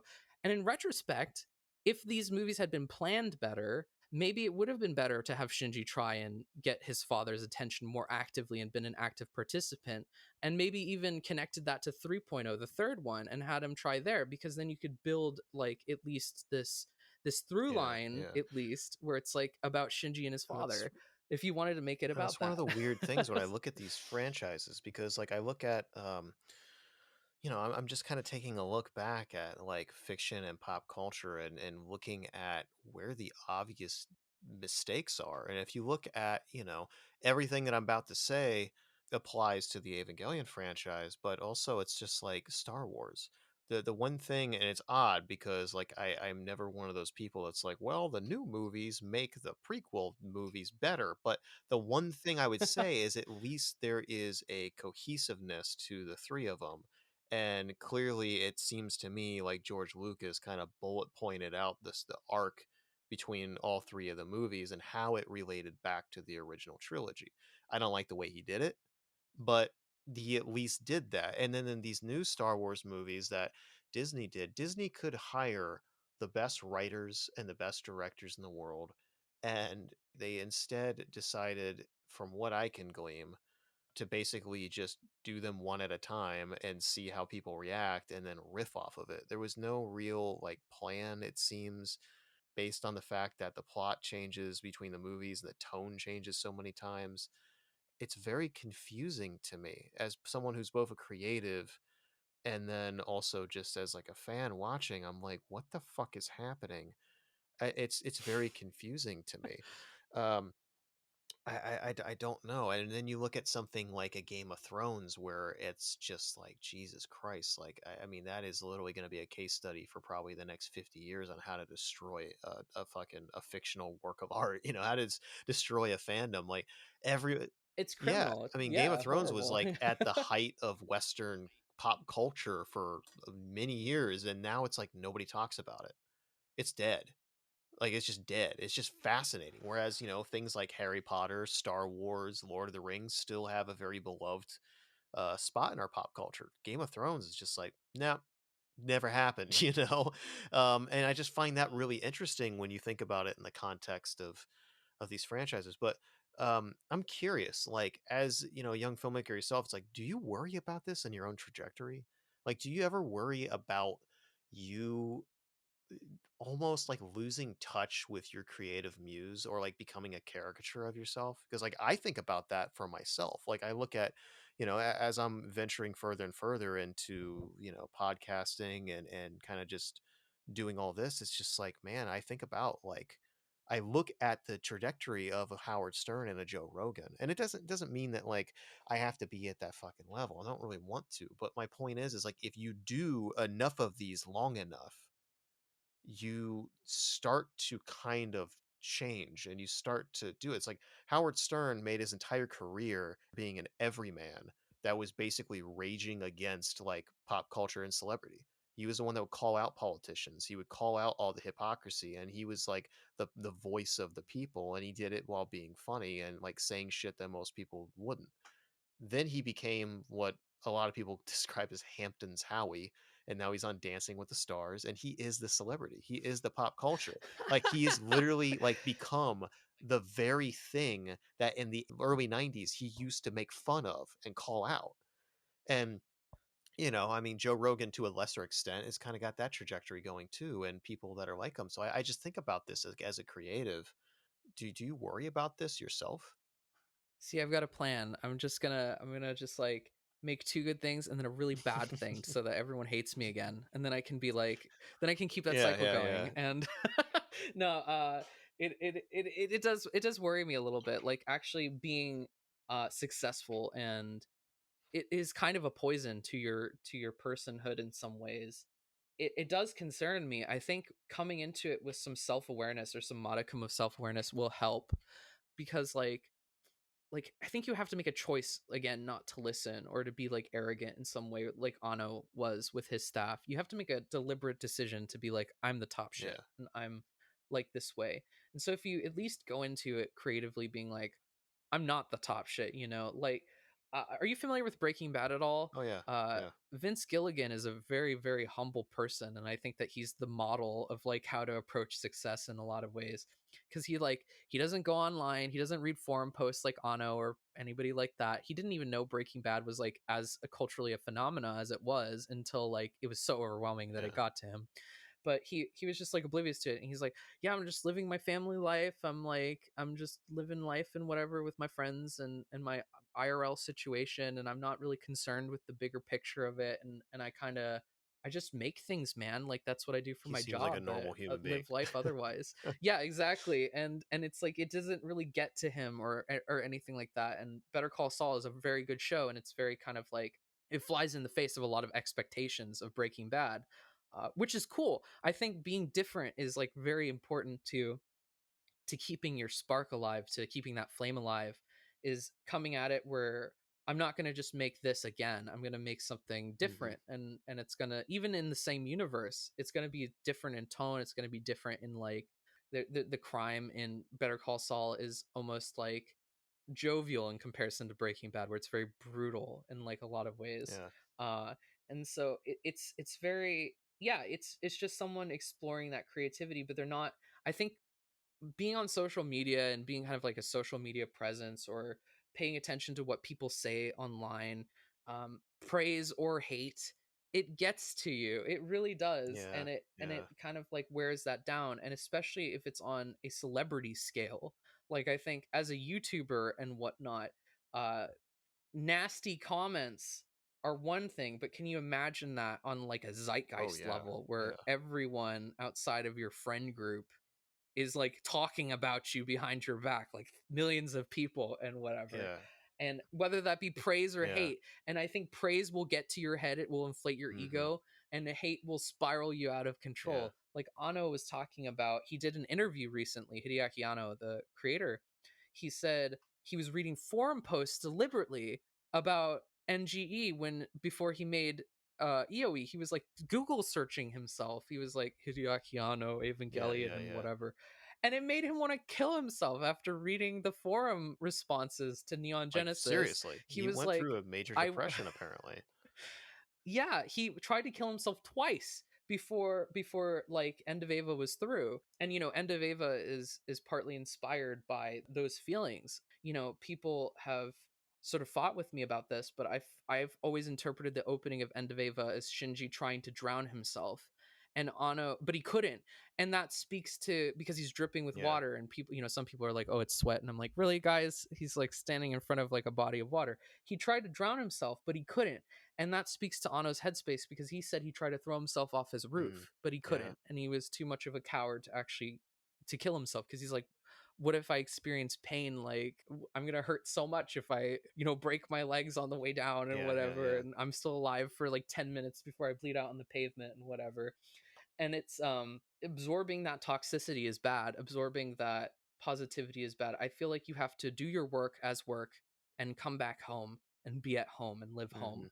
Does that make Yeah. sense? I think that's the only way to be a creator and not lose yourself like in the madness.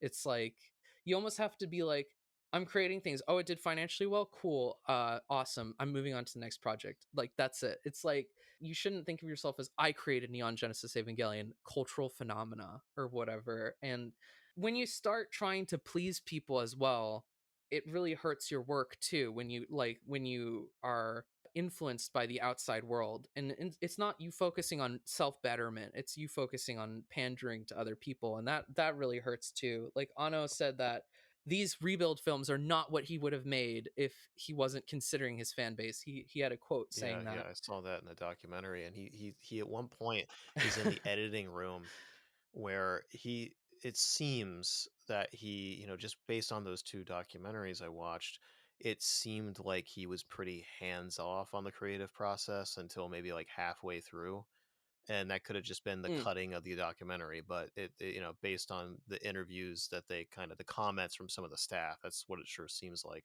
And he goes into the editing room and he's like, I'm just going to do all this myself, and everyone's pulling their hair out, but there's this time he's very tired. You can tell that they probably have been in there editing for like the entire day.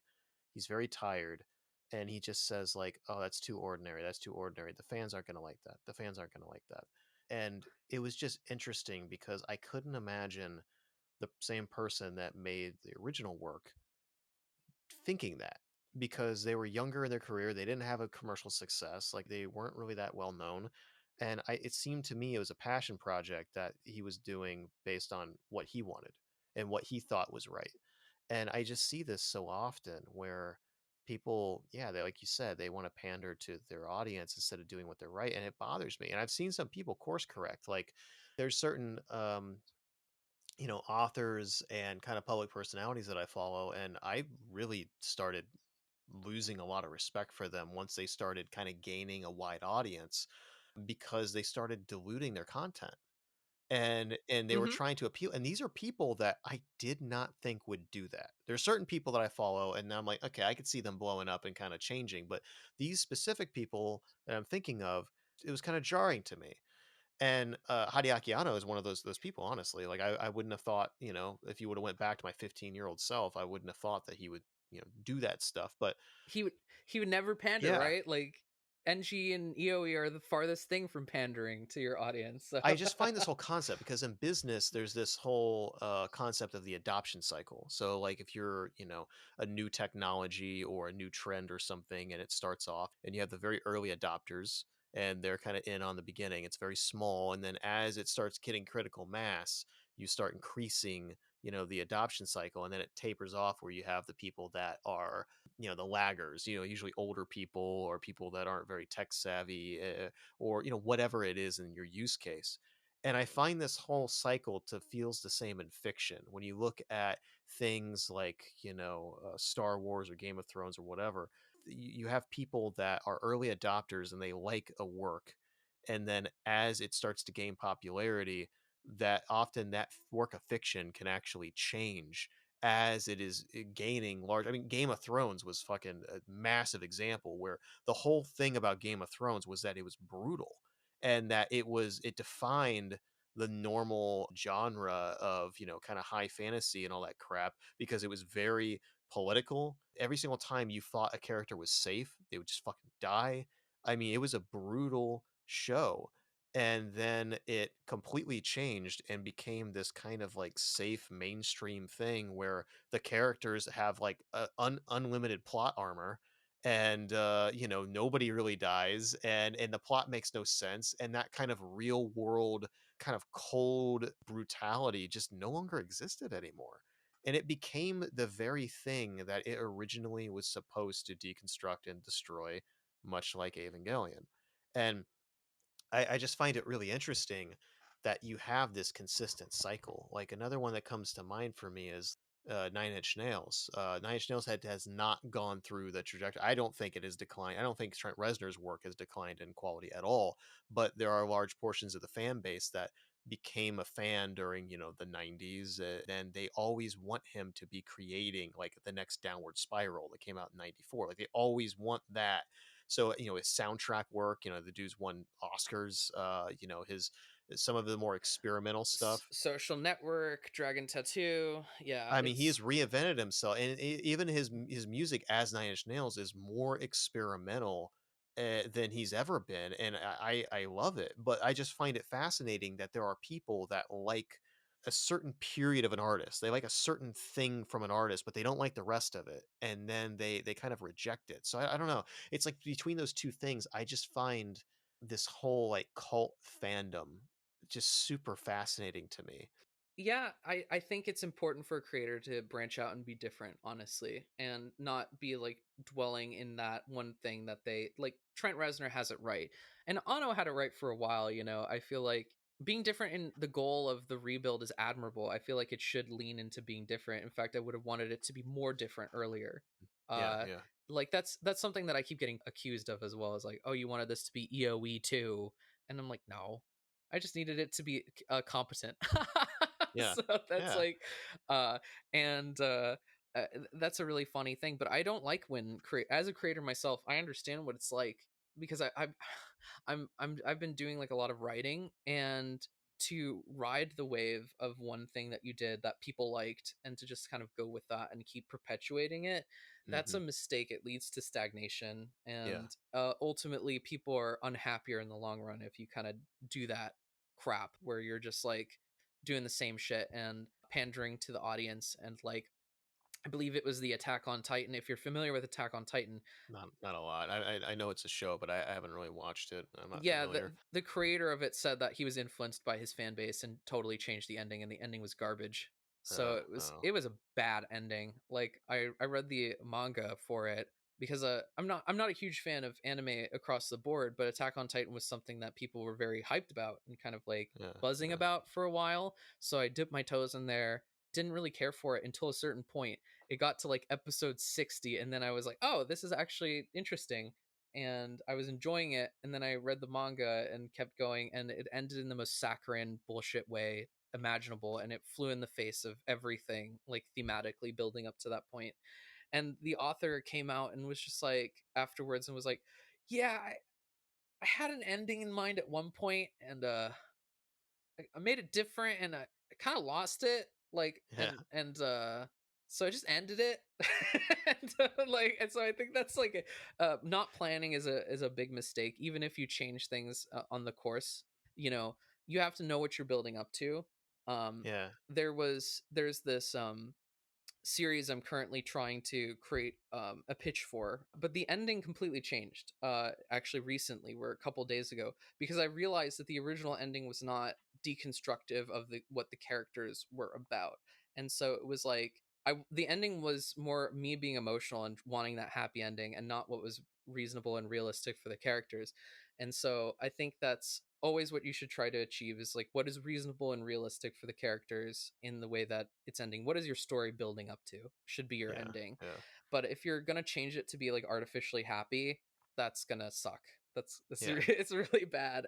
Like with Game of Thrones, what you're saying, what was it like? Only Danny died or whatever at the end Yeah, it and was just whatnot. and like the fucking the shift from her being, like mother of dragons and just being like breaker of the chains or whatever the fuck they said, and then she just goes full on like mad queen. Like it was so abrupt. I have no problem with that happening, by the way. It's It yeah, made conceptually sense. it makes sense, Yeah, right? but the shift, Jesus Christ, like that you need 2 seasons for that or something, and it happened over the course of like an episode or two. Yeah, that's the thing is like Breaking Bad Walter's Downward Descent is the entire show is Yeah. dedicated to it. So it's kind of like And to your yeah. point, like Vince Gilligan said that like the only thing he knew was basically the premise and the ending.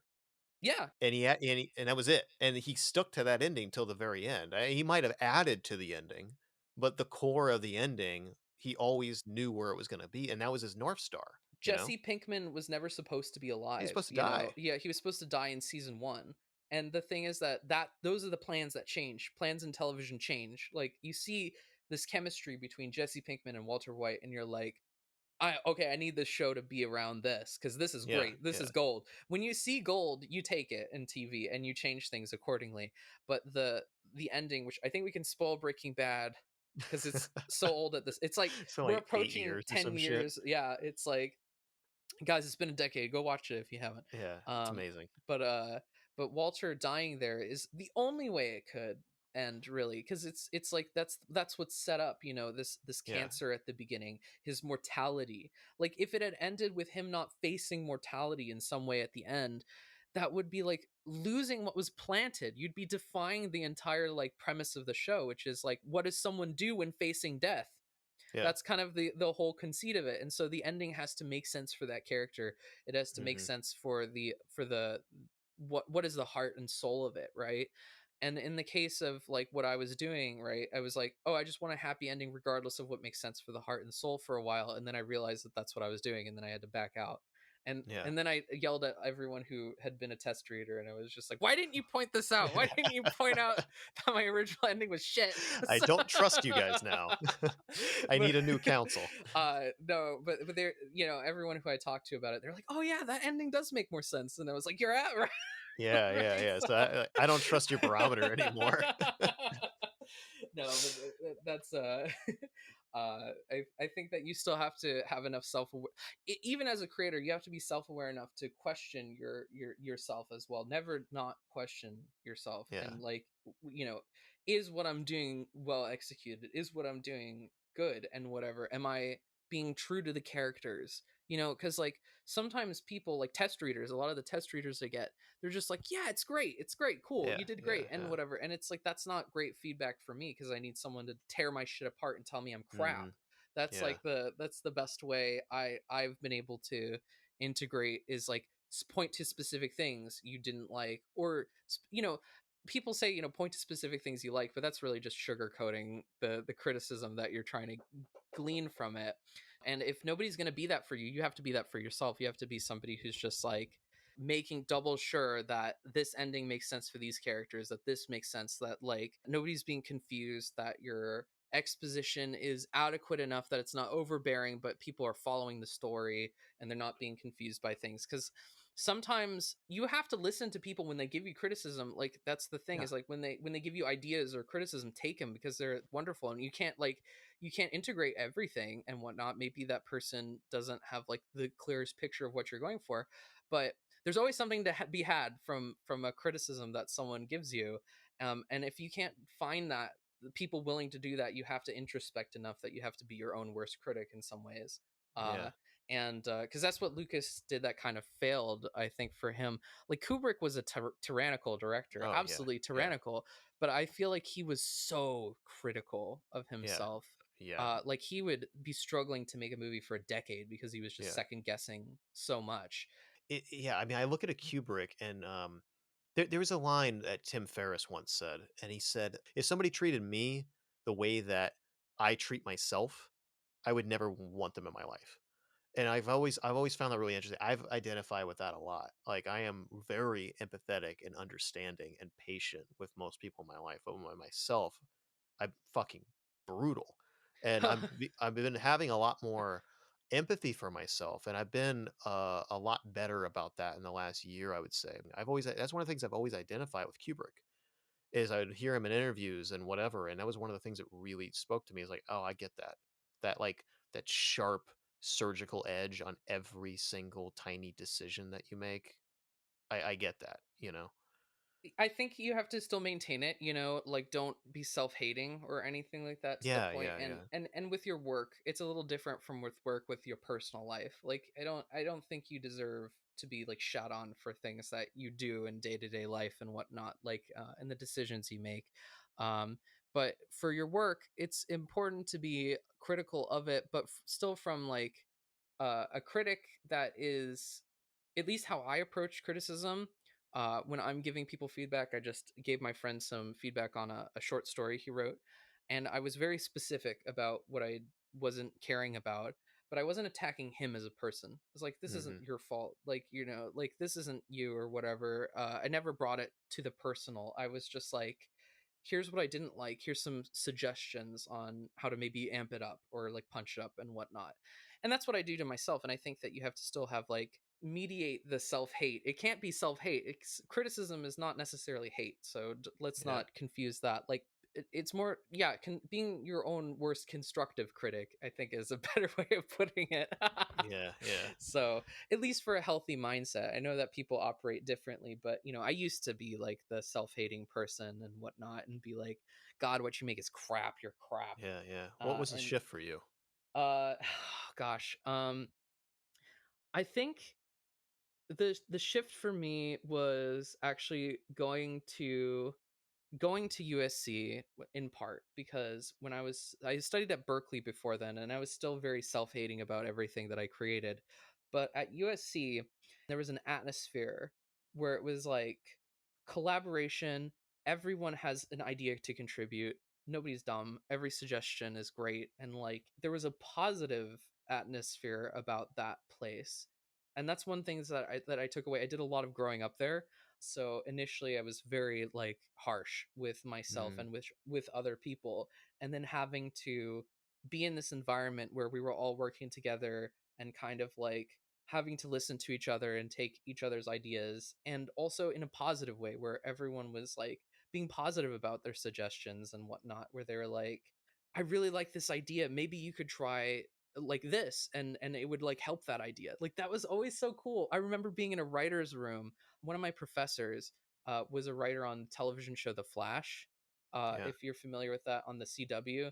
And he was working there too, but he was great. Like, this professor would come in and I'd give an idea and he's like, that's genius, and what about this, and yeah, like yeah, you could yeah, do this with that idea. And it's like, and it was exciting, it was bubbly, but everyone was still working towards it. Would change so radically, like the ideas and stuff like that. He would make suggestions and be like, oh, that gives me an idea, why don't you try this instead? yeah, And then yeah, I'd be like, that's great, like that's so cool. And like that mentality, that atmosphere, that writer's room atmosphere to a lot of the classes there that I would take would be like, because people would, they would tell you what they didn't like about something, but they would frame it in a way where it's like excited for what the possibilities were, for what how it could be better and improved, yeah. and just About kind of being, building, yeah, not and destroying. yeah, building and not Yeah, destroying, exactly, where it's like, that idea is great, try this, and then you're yeah, like, that's great, that's what I want to do. But and so yeah, everyone was trying to work towards the goals of the other person, where it's like, I see what you're trying to do here, let's do it this way instead, and we're still going to get to that end place, but it's going to be more effective this way. And that's like, Mm-hmm.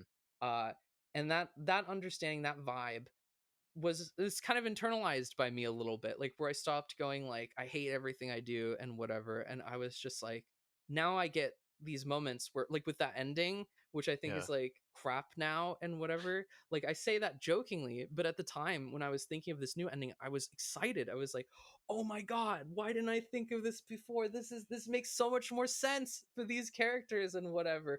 And it's not that, yeah, it didn't come to me as self-hatred. It came to me as like this constructive critic, which is like that excited writers room mentality, which is what Mm-hmm. writers rooms are actually like, having sort of sat in on some of them for some shows. Like I sat in on the writers room for Westworld one time, and it's exactly like that, the vibe of like everyone just being excited and enamored with what they're doing and building off of the ideas. Even if they don't write something that's particularly great, everyone's having a great time writing it.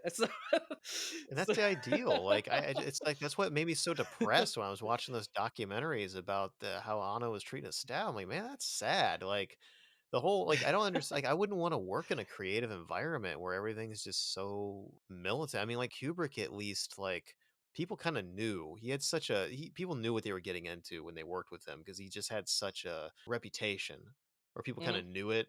But even still, it's like Jesus, I don't know, I want to be like Stanley Kubrick, but with the attitude of a director that's like like Vince Gilligan or something. yeah, like a Vince Gilligan kind of Yeah, person. Like that's kind of, I think that's the balance where you can do great art, be ambitious, because I think ambition is so important with what Kubrick brought to the table. That attention to detail, that yeah, immaculate, like I love the conniving he does behind the scenes where he's like moving furniture around in The Shining every shot just to like fuck with things. There's stuff like that. I don't necessarily think you have to go the let's abuse Shelley Duvall route with yeah, yeah. with doing that. You can take what Kubrick did, like all the positives that he did, because he brings a lot of positive as a creator and a director to the table, where it's like, I want to incorporate this about my style from Kubrick. But then you have to go, well, I can also do more something like the director of Sideways. He's a very positive kind of director with how he works, and everyone on staff really likes him and likes working with him. Wes Anderson is very much like that as well. You know, Mhm. everyone wants to return working to Wes Anderson because they're like, he's a cool guy and Yeah. whatnot. And I feel like you can bring that attitude to it, especially with actors, especially with crew, while still having that like very critical eye, attention to detail kind of oriented way of going about things. Like I know David Fincher is brutal to work with. He's a very much of a Kubrick of the 21st century in some ways. Yeah. Yeah, I've Uh, heard. he's like, Jesse Eisenberg, we're gonna have you redo this take 60 times and whatever, and then we're only gonna use like take two or something. Yeah, So- yeah. It's like, "Motherfucker," you know? Like, yeah. that would drive me nuts. It's uh, like, how did you not know after, like, the 5th take that you like the second one, you know? I think that you can, I think a great director, they can bring in all the that you know, I think Spielberg is actually like, he has like a reputation for being a little bit of an asshole, but you can bring in that kind of like positive vibe that other directors have and Yeah. still have that attention to detail that Kubrick had, and you can do both. I feel like you can do both. You can be the best director, the best of all worlds and whatever. That's See possible. So See, George Lucas was so interesting because, like, before we hopped on here, I was just kind of watching like some of the behind the scenes of episode 1, just because I was just like, I'd never seen them. I like the original trilogy a lot. I grew up watching it. I never got hardcore into the fandom or anything. I watched the prequels when I was younger. I have not watched them since because I just have no interest in them. I remember being very, very disappointed by the third one because I was like, kind of like the Evangelion situation. I was just like, man, I do not like these previous two movies, but maybe the third one will put it all in context and like maybe. And I remember George Lucas being like, "This is a movie that you would not want you to bring your children to," and it's like he literally like said something like that in an interview, like it's gonna be dark. And then I watched it and I'm like, this is whiny. This is not dark, you know. And but so I'm like watching the behind the scenes from episode 1, and it's weird because he's really fascinating. Like he is engaged. Like it's not really like the Ano situation where he's just kind of like aloof for most of the time and not there. Like George Lucas is very engaged and clearly very passionate about this. And it's so interesting to me because he seems to be pretty generally like respectful, at least what they showed, of his staff. And he does seem to give them some within a certain range, like freedom. But then like he's self-aware where like as they're watching the drafts and everything, he's like, maybe I went too far. Yeah, that doesn't really work. That doesn't really work. Maybe I went too far. And like he says that a lot. And like you can tell like he still has that layer and that filter of self-awareness, yet the movie still came out how it did. And then I Yeah. could forgive that with episode 1 because watching that little behind the scenes, which is only like 10 minutes long, it's on YouTube, you can look it up. I was just like, okay, wow, they really were doing shit like from a special effects standpoint that nobody had ever done before. I mean, literally, like some of their cinematographers and special effects artists, he hired some of the best people in the industry at Lucasfilms, and it was just like they're like, I have no idea how we're gonna do that right now. I have no fucking idea, but we're gonna figure it out, maybe. And then they just figured all this stuff out, and so it was very groundbreaking. So all this said, and I could kind of give him some leeway on episode 1, but then episode 2 is like the same shit, and it's It like, how do you if not if not grow? even worse, like, to be Yeah, honest, because like episode 2 is supposed to be a Jedi detective noir. Like that's what he was trying to do. You can tell because like which sounds cool. Obi-Wan's like doing some mysteries and whatever, and like he's like digging and it's like the least intriguing like Yeah, detective noir I think I've ever seen. So it's like it just lacks the spirit of like a hard-boiled detective thing, but that concept is super cool where Obi-Wan's trying to like be a detective and Anakin's like over here romancing. Like there's the romance and the noir sides of that film, and I think that they both kind of fail for different reasons, which is really interesting. I can see what he was going for, and I think he's got some great ideas. And unfortunately, I just the thing with Lucas is that I feel like he was never truly skilled enough to go out on his own like this because, Marsha Lucas really saved episode 4, like in the cutting room floor, his wife at the time, and they were subsequently divorced. But there was no tension with the Death Star destroying the Rebel base. They had to add all that in the edit where it was like they added voiceover going like Rebel base now in danger, going to explode, Death Star targeting this. And it was like they had to destroy the Death Star before the Rebel base was destroyed, blown up. And all that tension, that wonderful tension that's built into that, is completely in the cut. It's not in the script. It was oh not in the wow, directing phase. Like it was just he didn't even think of it. He didn't think it was yeah, important. So you have this stakesless for third act of this movie, like completely stakesless, because it was just like they're just having to blow up the Death Star, and they can have as many tries as they need to. And the real punching up, uh, the various crew members kind of like dying on this way, and the tension ramping up. This is all stuff that was like done retroactively to make the movie better, and that was because of his wife and everyone around him kind of being like, you should do it this way, and that's that collaboration element. Like the fact he didn't think of that is like a critical error. Like yeah, I don't yeah, know enough about American Graffiti or like his other film THX to be like, is he was he truly the ideas guy in some, or like was he truly skilled enough to be able to go out on his own in some ways. But watching episode 5, which was done by his professor, his USC professor, because George Lucas, he's from the same school that I went to, which is USC, and he got his professor at the time to direct episode 5. He had a screenwriter come in to write the script, Lawrence Kasdan. So both of those elements, like he was like, I want Vader to be Luke's dad and whatever, and I want maybe these things to happen this way. But then the writer had to come in and really like shape it and like massage it into being episode 5 that it was. And hmm episode 6, like some of the best elements come from Lawrence Kasdan, the screenwriter again, where it's like the completion of Luke's arc, which is great in that movie, is all him.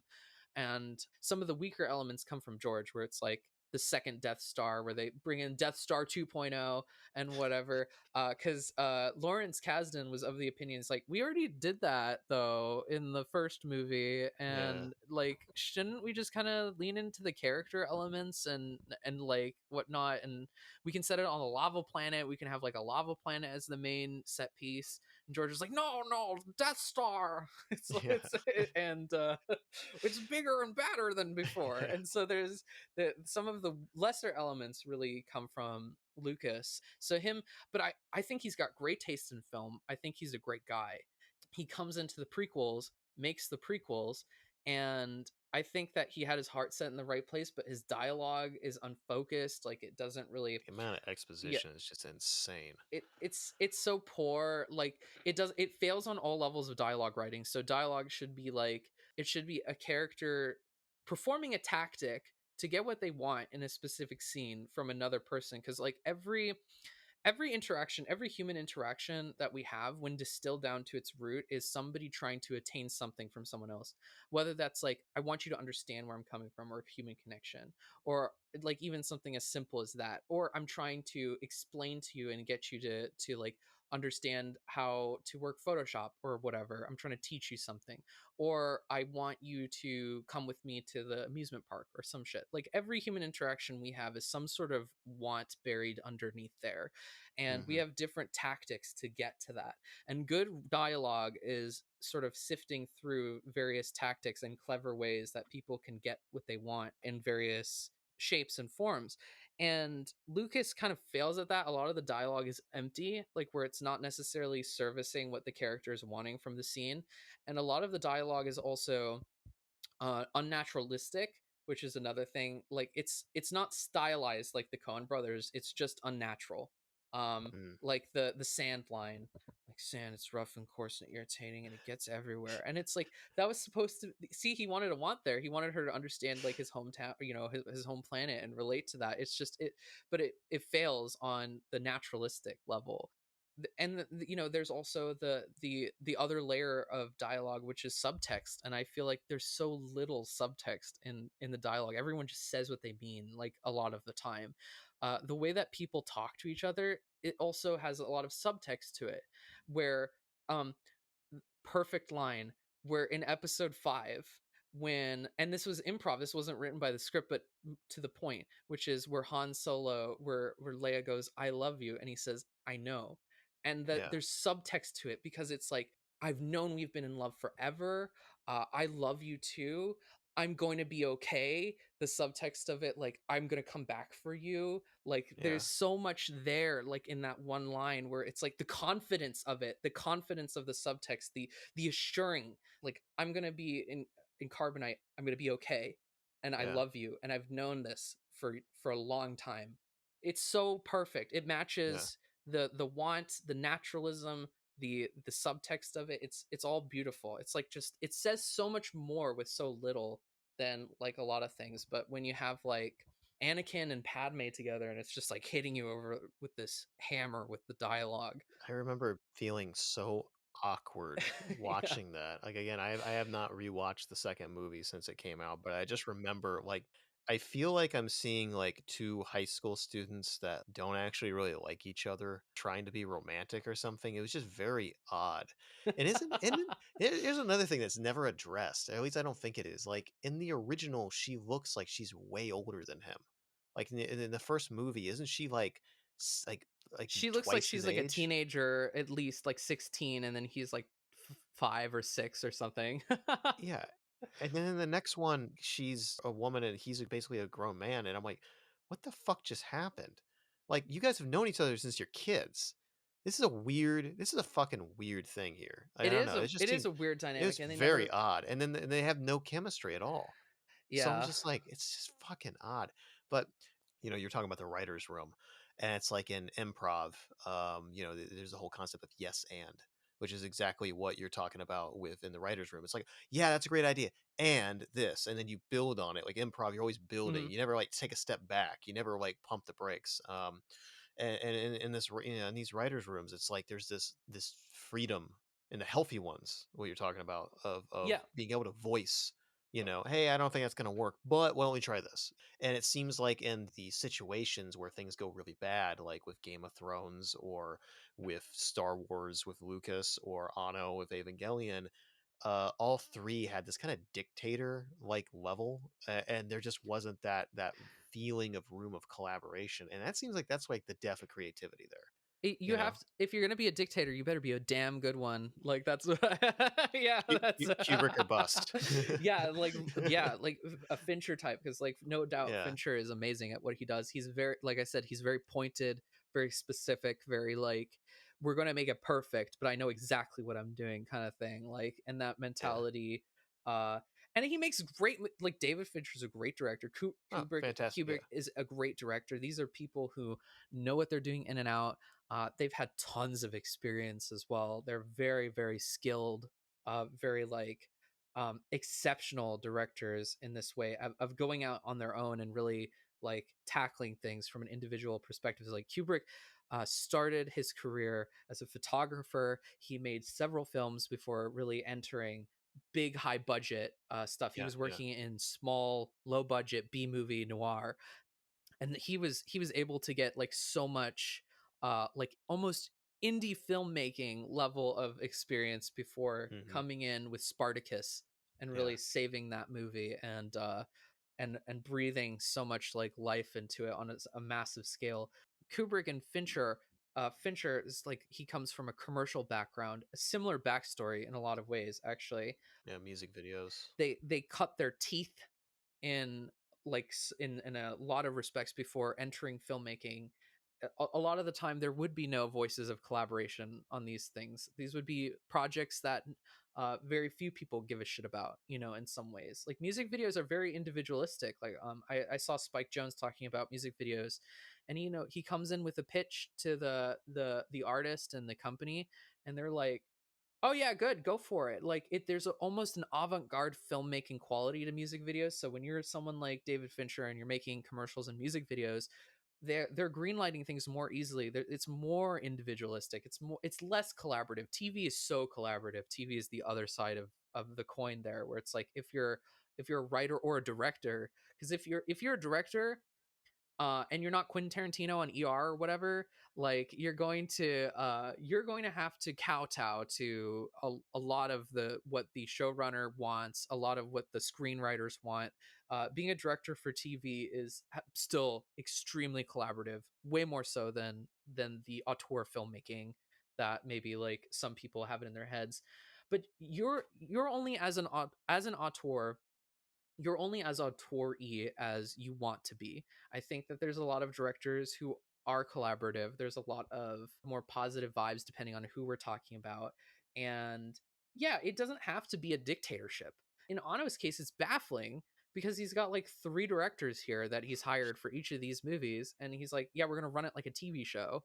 And then, like, if for this final one, he's either not there and everyone's waiting for him to give the green light. So he's clearly like, he clearly has some sort of authority, like final authority on everything, because nobody's able to progress until like he's come back and said something, and so he's inconveniencing everyone, like no Yeah. consideration for that whatsoever.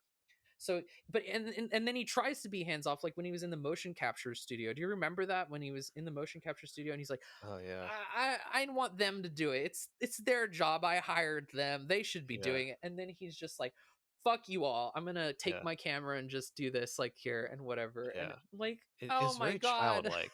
Yeah. It's very childlike where he was just like, all right, you guys do this because I don't want to be fucked to do it. And then, I'm going to take my toys away and I'm going to go play on my own. It's just like, it was just very odd. I think the way I described it to you or earlier was like, he's sitting there like a child, like tinkering around, obsessing over these tiny details while like the house is burning all around him. Like it was just very apparent to everybody. I remember they at one point his editor or whatever got like a giant packet of changes and he's looking at them and he's just like, this is incomprehensible.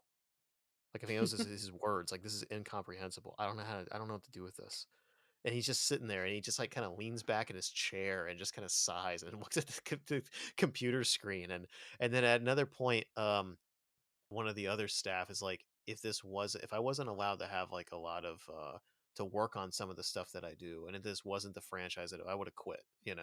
And it's just, I don't know, it's just crazy to me when people get that controlling. I mean, I see the same. I'm a consultant with marketing and business consultant. It's just like I see the same thing in a lot of the businesses that I've worked with over the years. It's like the second that there is this kind of top down authoritarian, like this is what we do and we're doing it this way, everything just collapses. Like things like get way less efficient, there's no innovation, and your turnover increases, and everything just derails, you know. So it's just you have to have that ability to speak your mind and not feel like you're going to get fired or, you know, trounced upon. And the end result wasn't worth it either. Like, I mean, I saw this on Twitter. Somebody was tweeting all the amazing compositions from 3.0 plus 1.0 and whatever. And I'm looking at them, and I studied under this professor Hmm. at USC, whose name is Bruce Block, and he wrote this book called The Visual Story, creating the visual structure of film and TV. This is a pretty well liked book in Hollywood, by the way. Like, a lot of people know about it. I actually read it before I became a student, which was crazy. So I had it recommended by other teachers that I've had before going to USC, and so it Mm. was like, oh, I'm learning under this guy. That's weird. But he talks about film structure, like the visual structure, the visual language of stuff, almost as like objective with certain rules, and he has like a lot of science to back up certain things. So there's some interesting tidbits. Like the human eye, when it sees the color red, it begins to add green as like a counterbalance to it. And so if you show Mm. red on screen for a long period of time, it's going to actually turn gray, like in your mind's eye. And we were like shown this principle. We were made to watch a film that had a red scene in it for an extended period of time, and then like it did become gray, like you can actually feel it happening. So you Mm. want to add things like white to the composition in order to readjust the color balance if there's a little bit of white on screen. So that's why a lot of directors pair up white and red when they want Hmm. to have red, because then it will look more red, because your eyes are like using the white to adjust that color and make it pure again. So there are objective qualities to visual composition, and things like shape theory is definitely one of them. Circles are less threatening than triangles because triangles are jagged and pointed, and we associate that with, stepping on sharp rocks and other things from our caveman era. And like Hmm. round things are softer. That's like a fruit, there's something safer about that. It's not going to like hurt as much if we see something that's like a round shape. So we've associated biologically with these specific things, and lines and shapes have these feelings and things like that are associated with it.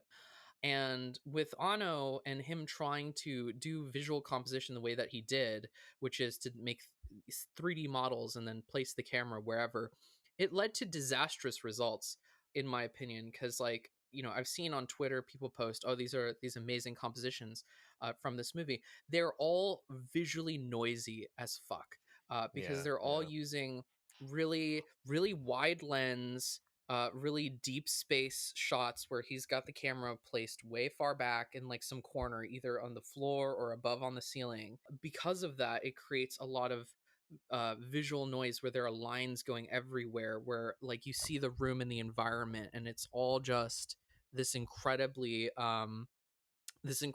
diagonal. It looks like a forest almost, in regards to just how crazy visually noisy it is.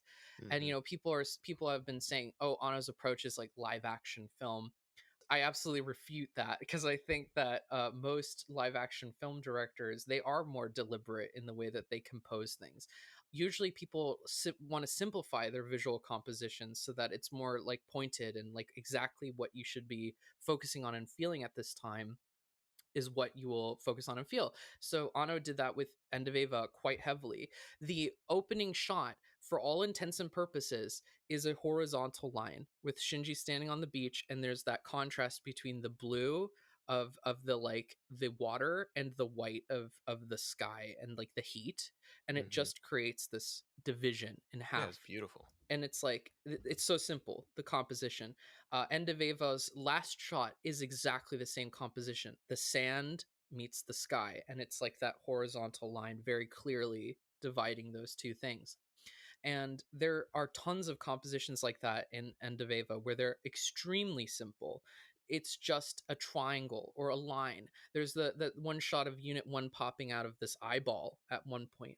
And all it is this like circle of the eye and the Unit 1. And everything else is like the white of the face. And Hmm. there's so much like that in End of Ava. It never gets visually noisy. It's very deliberate and chosen. Like, this is the shape, this is the composition. And then in 3.0 plus 1.0, it's like there's this one shot of Maya just like reaching through some bars that somebody was saying was a really great shot in the film. And it's not the worst shot in the movie, but it's not great. It's like so visually noisy with all these bars like interweaving everywhere that I'm not being communicated what the emotion is of the scene. What is, because the composition, the cinematography is something should reinforce the emotional qualities of what is going on. And so when you have like that EOE composition with that mirrored of that half where it's almost like inverted at the end, where we have the white of the sky at the start of End of Ava and the blue of the water, and then it's flipped where it's like the white of the sand and the night sky, and it's a reversal, and it tells you something. It says that this is the yin, this is the yang, this is where we began and where we ended, and it's drawing that comparison while also flipping it. So it's like it's telling you this has changed, this is the reverse of what it used to be. This was a scene about somebody who wanted to kill themselves versus a scene where somebody wants to live. Hmm. And that kind of, that's maybe not something that you'll understand without like, but you'll feel Yeah, it. It's it's a the subconscious subtext thing. of it, it's the Yeah, yeah. subconscious, exactly. It's that. And that's what we're aiming for as far as like visual compositions goes. It's supposed to be a supplement to the story. And in this case with 3.0 plus 1.0, there's almost zero, there's basically almost nothing that I was able to detect upon multiple rewatches that is a composition that reinforces what the story is intended to do. Like Anno said that he wanted to just find interesting angles, and he found the same kinds of interesting angles over and over and over and over again, and none of them were speaking to what the story was trying to say, and what how you should be feeling at this very moment. It's just, to me it's more of an obsession with where the camera is placed from a juvenile perspective, and not really so much like how it's supposed to make you feel. Like he Yeah. wasn't asking himself like how is this supposed to make the audience feel like something. And that really bothers me when people say like, oh, it's like compositionally good or whatever, because it is just compositionally noisy. Like the scene with Mari introducing herself to Shinji, you'd think that that would be some sort of composed scene. It is so visually noisy. There are shots through the window of the Wunder, and the Wunder is so complex in its structure that it just winds up giving you these triangles and diagonals everywhere. And it Yeah. just feels like oppressive more than it actually feels like intimate or something that should be like a scene where you meet your true love for the first time. You know, Anno was never asking himself, how is the audience supposed to like feel this? It was more of just like, oh, how can they be wowed by where I put the camera?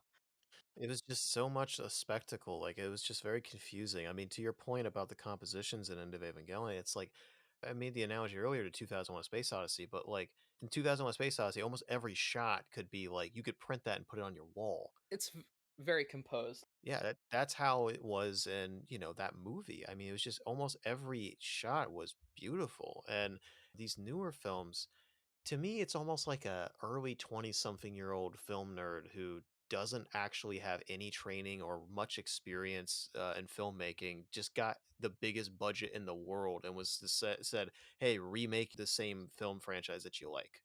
You know, it feels like that. Like it doesn't feel like the same creator to me. Like It it, really it really, doesn't. it's just very sad. I don't know. So then you got the I don't know. Like, when do you think the perception on the whole Phantom Menace effect thing? When do you think the perception of this is going to change, or will it change? Because I have to imagine that if you're a fan of the original, to me it's like incompatible almost to like the original for the reasons that you and I like it, at least, and also like these new ones. Like it's very in conflict. So I'm curious, like, do you think people are going to warm or sober up to these over time, and how long do you think it'll take?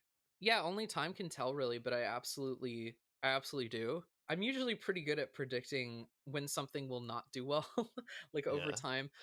Back in the day when I was running my YouTube channel with anime, there was this anime called Future Diary or Mirai Nikki, and I was like, this is not good. And Mm, it was in the like top 30 on my anime list and other ranking websites, and now it's like something like number 1000 something something. Like people wow. generally just don't like it anymore. The hype died down, and it took like a good like 2 or 3 years for it to really come around. Sort of Online was another one that I was like not fond of, that I was like, oh, this isn't gonna, it's hyped right now, but people are gonna turn on it. And 2.0 has kind of already done this a little bit, where 2.0 used to be in the top 30 like best received anime of all time. Like it was on all these lists and it would be there, and now it's like floating at number like 200 or so, and 300. People are generally positive to it, but not nearly as like it's a revolution, it's amazing, it's going to be. Mm, And 3.0 plus 1.0 hasn't even breached 2.0 level hype as far as just critical reception. When 2.0 first came out, when that movie, the second one, came out, that's a bad sign for it. Right out of the gate, it's like it's not doing as well as the second installment, just from a critical reception, like general, like My Anime List and Hummingbird and these websites where people, or I guess it's called Kitsu now, where people rank anime. And the film is of poor quality. It is not nearly as well made as 2.0 is, unfortunately. And I'm not a fan of 2.0, and I'm still willing to be like 2.0 is better structured, better crafted, better animated. Like everything pretty much is better yeah. about the film from a technical perspective. And it's like putting aside my dislike of the previous Rebuild films, the craftsmanship was better in the previous ones, 3.0 included, as far as that goes. The compositions in 3.0 were better, arguably.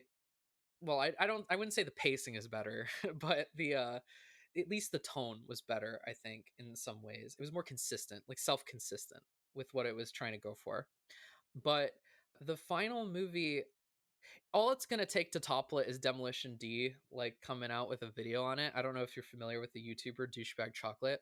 No. He's a pretty famous Ava YouTuber. He made a rebuild critique series that I think was removed for copyright or something like that, Mm, back in the day, and he has like a couple 100,000 subscribers, and he's very influential. Like people really listen to him and like his opinions on things, and he was like superseding Giguk for a long time in terms of just like following. And he's not a fan of this final movie. He like posted on Twitter, he's like, this is an embarrassment, this is embarrassing. All it's going to take is one relatively well-known YouTuber a year from now to shift the zeitgeist and change the dynamic of the opinion. And that's not good, because I feel like if a movie was actually really good, it would withstand all the scrutiny. uh, like I was not a fan of the animated film Your Name by Makoto Shinkai, but at least that didn't experience Phantom Menace syndrome. Like people just liked it out of the gate. There was no hype for it. It just came out of nowhere and people were like into it, you know? There was nothing like that, and I think that will have more staying power than something like 3.0 plus 1.0 for that reason. 3.0 plus 1.0, you can't watch it, as you said, you can't watch it without the original series, which is not how it was advertised when it began. You can't watch it without and really understand it without knowing the creator. It's not a good story self-contained. Shinji's arc makes no sense throughout the four movies. The character progression doesn't make sense. Asuka like being included doesn't make sense. Mari doesn't make sense. There's so many there's more characters than the show, and there's less time to tell their stories. There's more characters and less time to tell their stories. It doesn't work as a narrative, like a cohesive whole.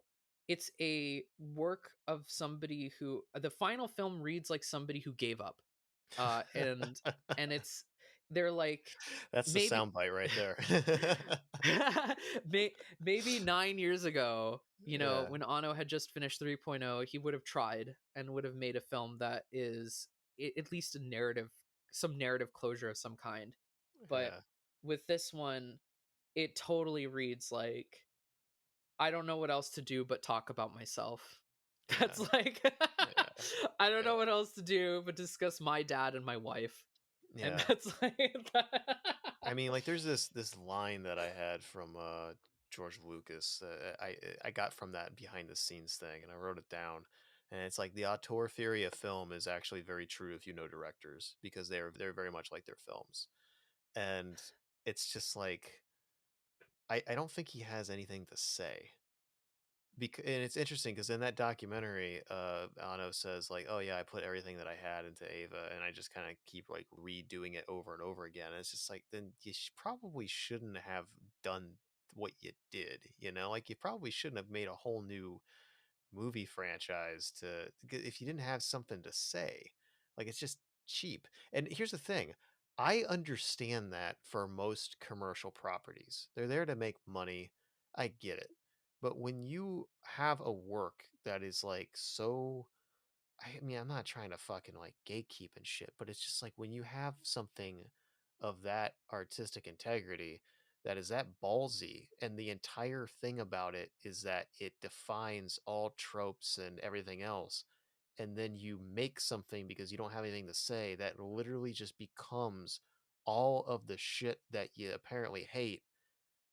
I don't know how you deal with that. Like that's just such a weird thing. And it's There's so much hypocrisy going on in general. yeah. Like the idea that even the film thematically is about goodbye all of Evangelion except I want to make more and I have an empire. Like Did that's he sort of actually?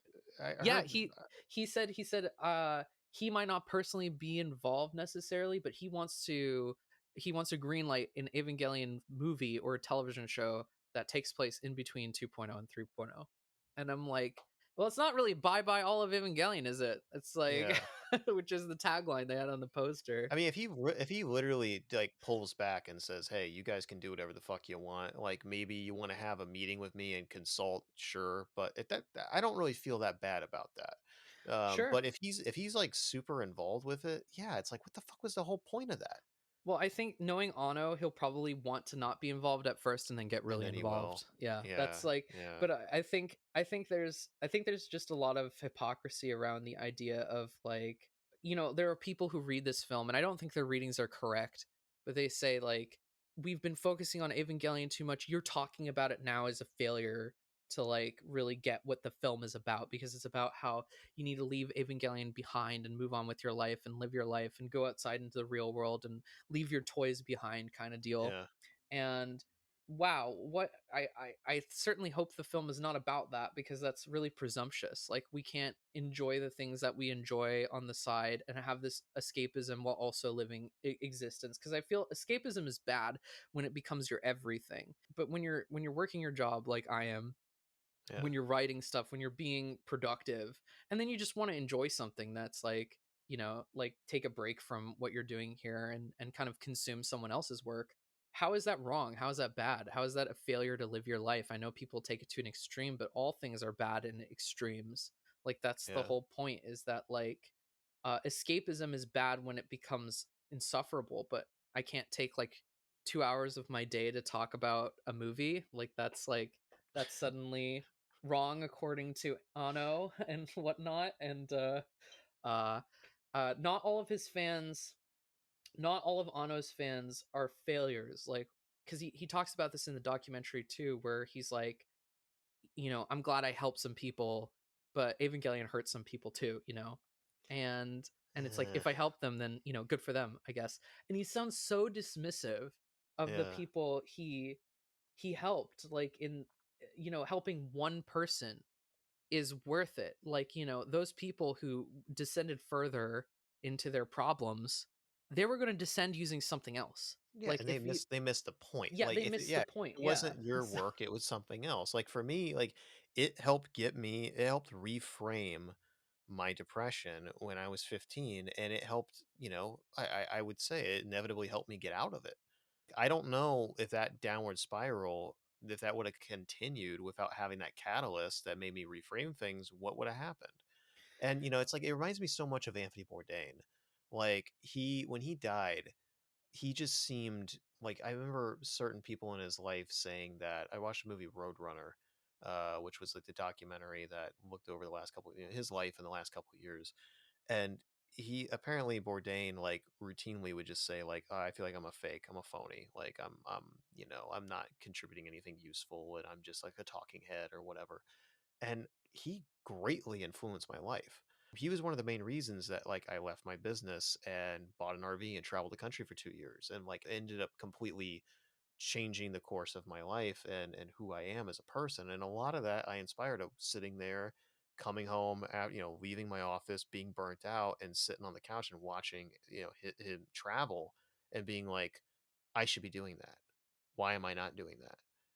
And he became that guide. And when he died, there was such a massive outpouring of people that were like, oh my god, like, you meant this to me, you meant that to me. I talk to people all the time, and people that I don't even that didn't even do anything crazy with their life. They're like, yeah, I was really afraid to like go to new restaurants or places, and now I do. And now, like, I've discovered all these things that I love and all these other stuff. It's like there's just on a big level, like, there are people, so many people that I know that inspired to become chefs because of him, and or travel. And my point is like with Ano, it's like it's kind of nuts to me that I think, if he's just going on web forums and seeing all the people that are rating him death threats and all this other crap, it's like I think he's getting a very false perception of, what people think. And I just worry about that for a lot of creatives that like just see the negative but not the positive.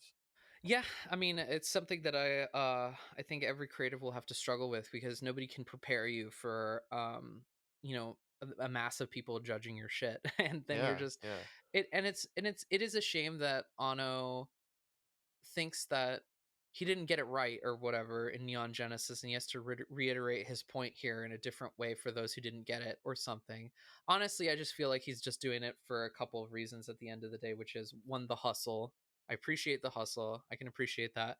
Two, pride. I think he's like finishing this final movie because it's like Tsutamaki, for example, who's his underling, his protege, who made Fooly Cooly. He had a script ready to go for this final film. He was like, Ano, you're doing your thing. You're doing Shin Godzilla. I'm ready. I'm good to go. I have the script. Like, we can make it. You know that Until You Come to Me short film with the yeah, Danny yeah, boy. That was Tsuramaki's vision, like his tone and like what he was gonna do for Evangelion 3.0 plus 1.0. And Ano came back and was like, "No, you can't do that. I have to do it someday, or not at all. It has to be me or no one." And yeah. like that was his response to that. And so pride, I think, is another reason, and probably pressure from his family and friends. Like, I'm pretty sure Hayao Miyazaki had something to do with it, considering that Ano was at Studio Ghibli for a while, and his wife, I think, is the other one that really pushed him to finish the film. She was probably like, Ano, honey, you gotta just finish it, get your obligations done, and you can move on with your life. Like whatever she's I have a doing. But feeling I have a feeling she didn't sound anything like that. no, no, absolutely but not. but But yeah, I don't know, like, watching that documentary, it just seemed like he was just, like, someone who always wanted praise and, like, to be the good boy, and, like, he got all that hate, and then he's just like, "Okay, I wanna make something that people will just really love," and I don't know. It's like I'm listening to us talk and realizing that we're like contributing to the very thing that like we're also as creatives worried about happening to ourselves, which is like we create stuff out there and then people are just talking shit about it without the Oh, sure, context. yeah, yeah, yeah. And like I get that. It's just to me, But it's this like isn't this isn't for them. This is for everyone who's listening, because there's something to be learned from the viewers that are listening to us yes, right now. Ano doesn't know English. He's not going to listen to us. yeah. Like, it's fine. We're in a space where this isn't really going to reach him as a creator, I think. Which Still, like to me, yeah. conceptually, the reason why I'm diving into this is like I'm plenty fine saying, okay, well, that sucks, but I'm done with any further things from this franchise. I'm just, I got the originals I can show people, and if I want to rewatch them, cool, and I can move on with my fucking life, like it's just like, all right, move on. But then there's also the thought of like, yeah, I think that there's like a cautionary tale here, a pretty strong one. This is what can happen. And even people that you think that like would be immune to it, it can still happen, meaning that it can also happen to you. I find that people often like don't check themselves. There's a question that I ask that we talk about quite a lot is like, what are you optimizing for? In your life or your business or your creative work or whatever, like, what is it that you're optimizing for? And it seems to me like he never really asked himself that question. Yeah. Like he just kind of like it was just like causality almost like just like okay, well, I'm gonna do this, okay, this happened, and it just was like he didn't really sit back and think like why do maybe he did, but it sure as fuck seems like he lost his way if he did, of like, what exactly am I trying to accomplish with this?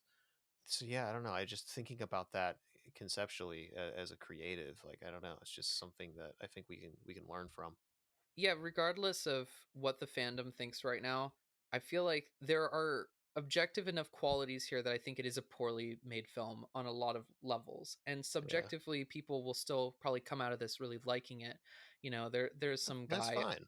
Yeah, and it's cool, and it's cool to like something, even if it is the craftsmanship isn't necessarily up to snuff and whatever. And it's cool to be like, maybe somebody did have a father who was capable of being redeemed and in their own life, and they managed to use this movie and relate to how Shinji connected with his dad at the end of this. But yeah, from a character arc perspective, from a storytelling perspective, from a visual craftsmanship perspective, it is a failure. And I think that it's not going to hold up. It really won't. Like, EOE has lasting power, NGE has lasting power. These things are well crafted, and they're going to stay, and they're going to stick around.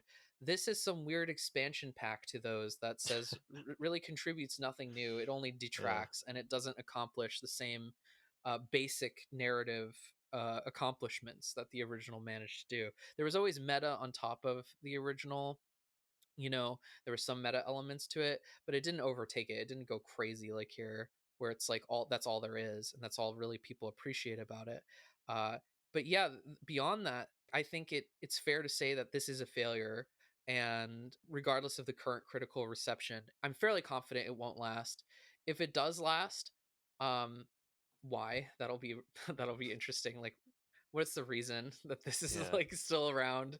uh there's a lot going against it, just like, even from, we were saying, to reiterate yet again, you have to watch the originals first. yeah.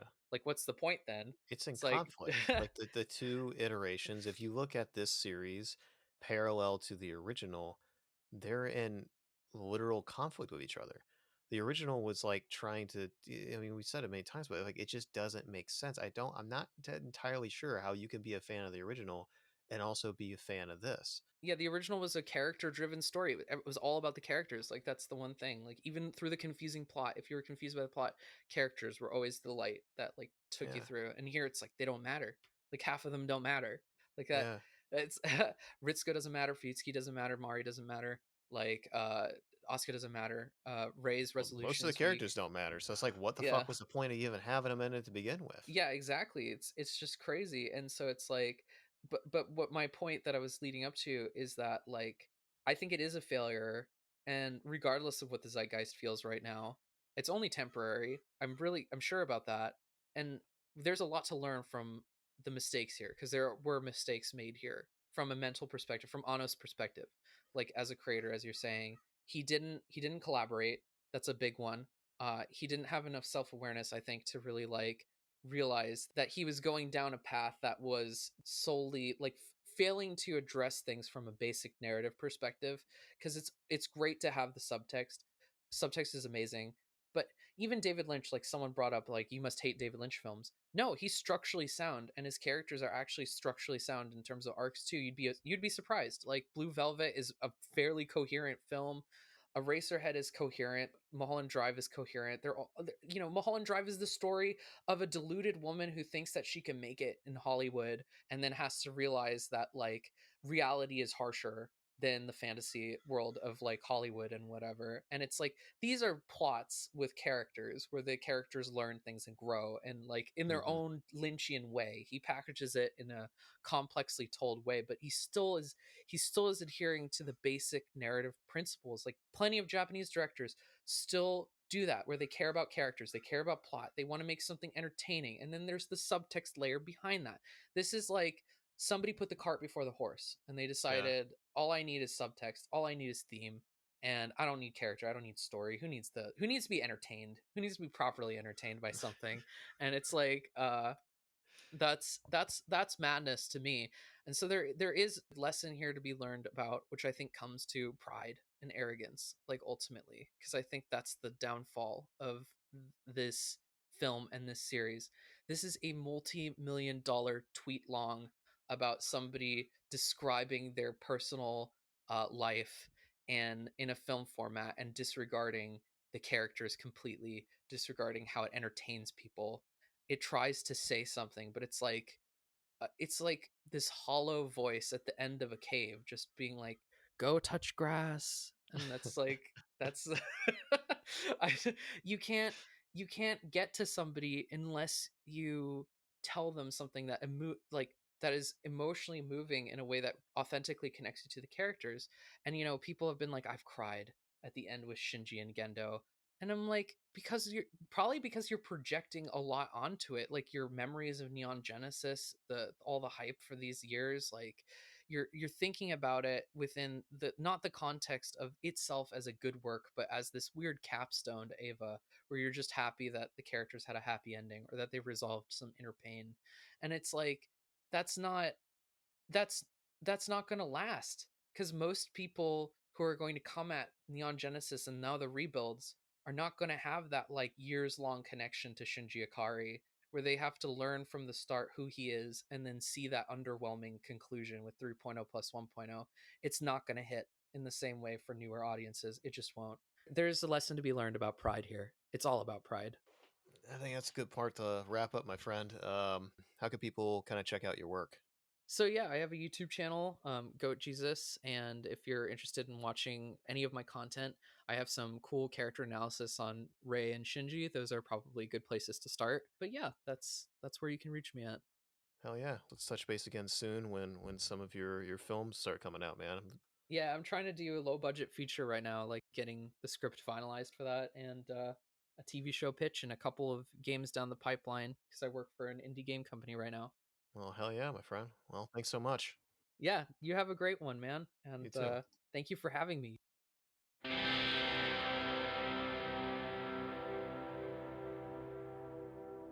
Alrighty, and that is it for this episode. If you enjoyed it, you can follow us on Spotify or Apple Podcast or wherever the hell you like podcasts.